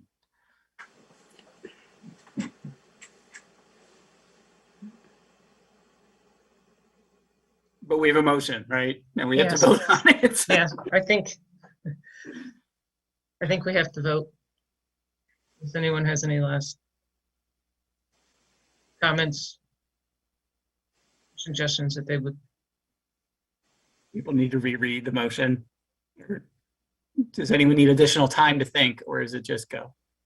No, let's go. All right. All of those in favor of the motion, please say yes. Yes. Yes. All of those opposed, please say no. No. No. May I think need a that roll carries. call. Does Need it a roll count? call. No, Yeah. okay. Can you do it again and put your hands up when you vote? And I can see how you vote. Absolutely. All of those in favor of the motion, please say yes. Yes. I see Yeah. 3. Yes. Yes. And Bob. And Bob. Okay. Oh, Bob's a yes. Okay, 4. Yes, Bob's a yes. And all of those opposed, please say no. So there are 3.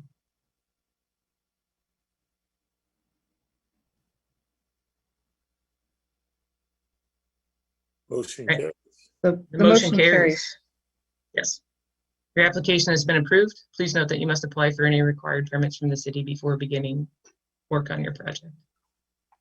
Thank you very much. Thank you. If I could, I absolutely understand how challenging this was, and I appreciate it. I really do. And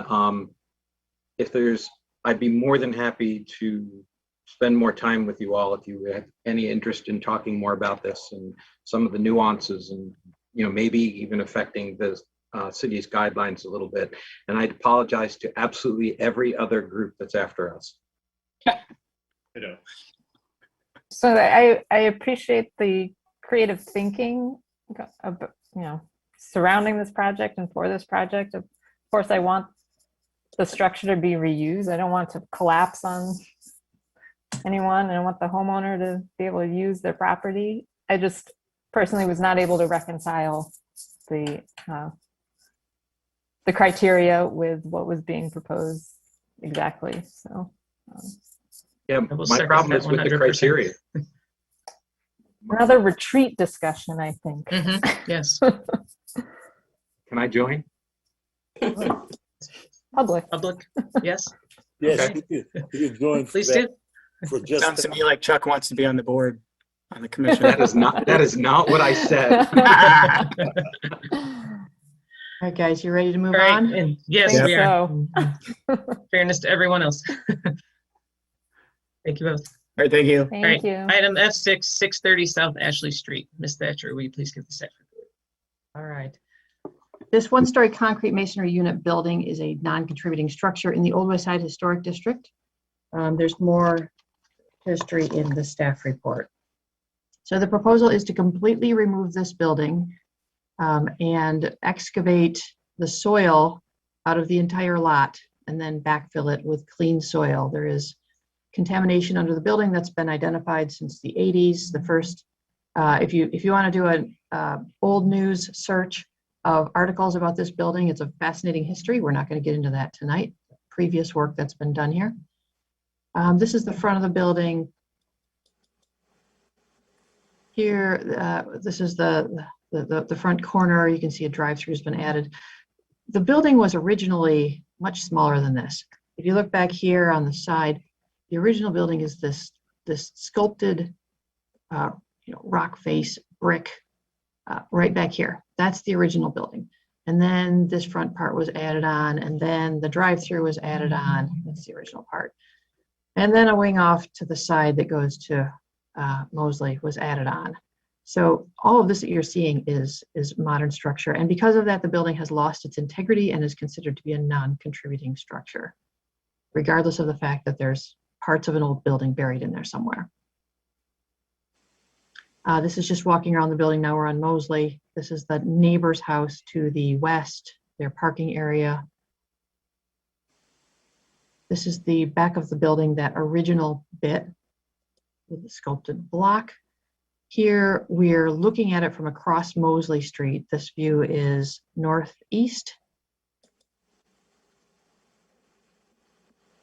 And that's the large residential building that was built maybe 5 years ago across South Ashley. And these are the other neighbors on Armin Cleaner's side of North Ashley. The dry cleaner has been there for since I think, the 1940s. Yeah, Armin opened in 1946 and has operated as a cleaners continually since then. In the packet, there was submitted a project summary from the Michigan Department of Environment, Great Lakes, and Energy about corrective actions that need to be taken at this site. They go through a project description, activities to date, the extent of the contamination that you can see on this slide. It has seeped off of the building and is underneath the building to the north. And I'm hoping someone can talk a little bit about that. I know that some remediation has been done there previously. And it's also to the rear on these properties, but has not yet reached those buildings. There's, I threw this in here because there's some injection remediation work that's proposed as part of this project, and I'd also like someone to speak about that a little bit. But back to the preservation from the Secretary of the Interior standards, Standard 2 is really the only one that applies. It's about historic character will be retained and preserved. There is no remaining historic character in this building, in my opinion, and in the opinion of the study committee that said that it was a non-contributing structure. From the district or neighborhood settings of the guidelines, it's recommended to remove non-significant buildings, additions, or landscape features which detract from the historic character of the setting. I wouldn't say that the building detracts from the historic character of the setting, but I think that the below ground contamination severely detracts from the neighborhood setting because it's definitely having an impact on contributing historic structures that are nearby. And that is something to be concerned about. So if the building's demolished, any new construction has to be approved by the HDC. We don't know if there are plans or when that would happen at this time. So really this application is to take the building away and eventually return it to a grassy corner lot. The current property owners will still own the property. It's not changing ownership at all. So again, that would be a future HDC application. So I am going to leave my staff report there. And I do recommend approval of this application. This work really needs to be done. And if you got into the staff report, I tried to make a pitch for why. I'm not an environmentalist, but this site scares me. And fortunately, this is a non-contributing building, so I don't think that it would harm the historic district to do this. So thank you. That's staff's report. Commissioner Rockland and Ross are on the review committee. Can you please give your report and recommendation? I'll start. So yeah, once again, just agreeing with staff, the staff report on the property and the project. I mean, clearly, as Ms. Thatcher noted, the building has been identified as not contributing. I think it was initially contributing, but then some of the kind of funky additions towards the front kind of obscure, encapsulate the original building. All you can see is that kind of weathered concrete block, or not weathered, but that rusticated kind of concrete block piece that's kind of weirdly sitting in the middle of the current structure. And of course, the issue with the environmental contamination, certainly the keeping it as is constitutes a hazard to the adjacent residents. So yeah, I support staff's recommendation on this project. I agree, and I have nothing more to add. Yeah. Commissioners, do you have any questions for the review committee or staff?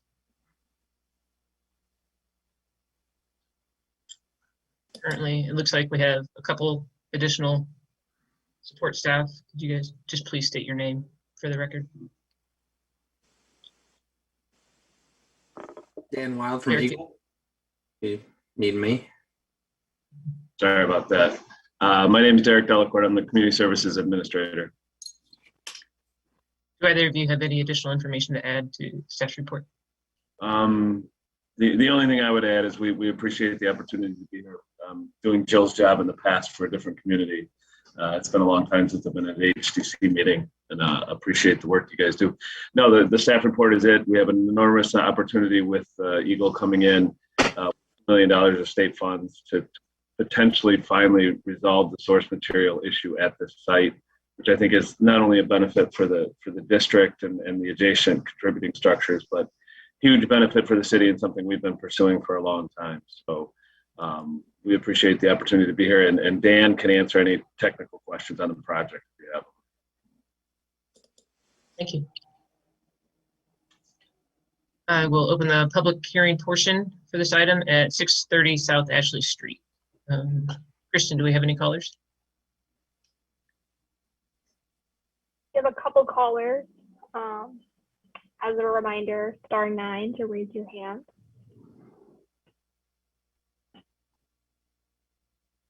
No callers have indicated. Close the public hearing portion.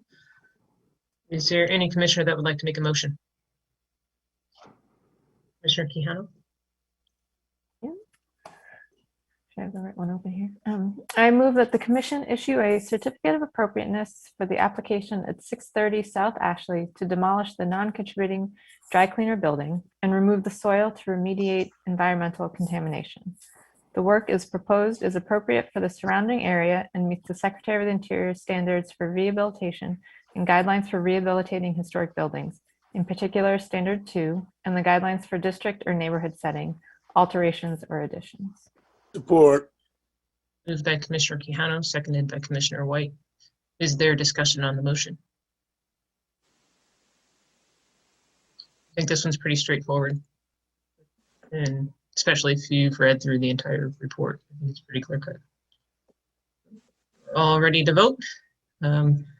All of those in favor of the motion, please say yes. Yes. Yes. Yes. All of those opposed, please say no. The motion carries. Your application has been approved. Please note that you must apply for any required permits from the city before beginning work on your project. Yes. Absolutely. Thanks, Dan, for being here. I appreciate it. Thanks, Derek. Long night, everybody. Thanks for hanging in there.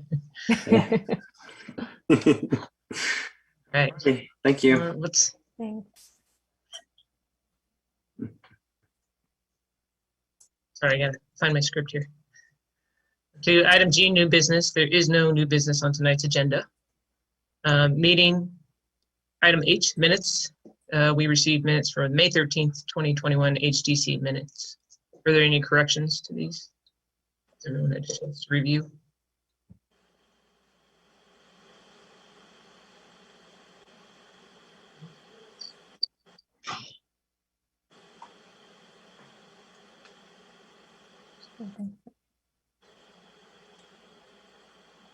Everything looks okay. So seeing no objection, approve the minutes from the May 13th meeting. On to item I, reports from commissioners. Would any commissioner like to share something with the commission? Not seeing anything. On to item J, assignments. Review committee will be Monday, August 9th at 5 p.m. Is that correct? Yes, 5 p.m. For the August 12th meeting, are there any volunteers? Commissioner Fortner? I can't do it. Out of town. I'll do it. Let me look at my schedule. I'm in town too. I'm here if need be. I can do it. Okay, you've done the last two, so I just. Yeah, no. Once winter comes, I won't be able to. So that's okay. I'm getting it all in. All right, thank you. I think each person's supposed to do 3 a year minimum, so okay. you'll have them banked. Yeah, you've met your quota. All right, awesome. Thank you both. Do we have a bank on those too? No.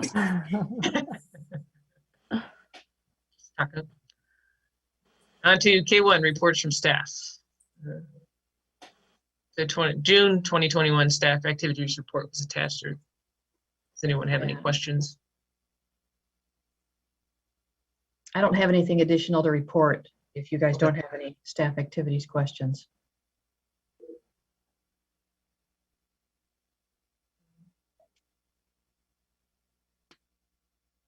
Okay, thank Okay. you. Concerns of commissioners. Are there any concerns commissioners would like to raise? Not a concern, but I just wanted to welcome Commissioner Ross back to Ann Arbor. I didn't have the opportunity to do that last month, so welcome back. Good. I haven't seen you in a few years, so it's good to work with you again. Yeah, I'm excited to be back. Good to see you as well. My buddy John, who I think we started on the same day, didn't we? I think we did. Yeah. I haven't left. But thank you. I have a question. And I guess it's a concern. Are we going back in person at all? And is there a time if I guess that's based on the city timeline, and you maybe brought it up last month. And I wasn't here. Jill.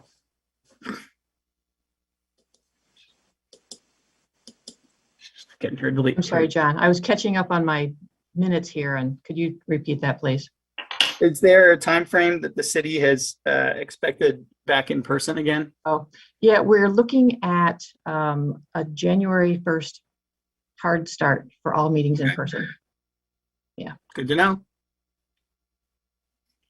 but until then, we will be virtual, is the plan. Okay. Saves me from showing up really late. So, and you'll miss my cat. Oh, Okay, that's all. on to item M1, communications. There are no communications to HTC this month. And then item N, adjournment. I now adjourn the July 8th, 2021 HTC meeting. Commissioners, please stay logged in. We will take a 5-minute break before beginning the working session.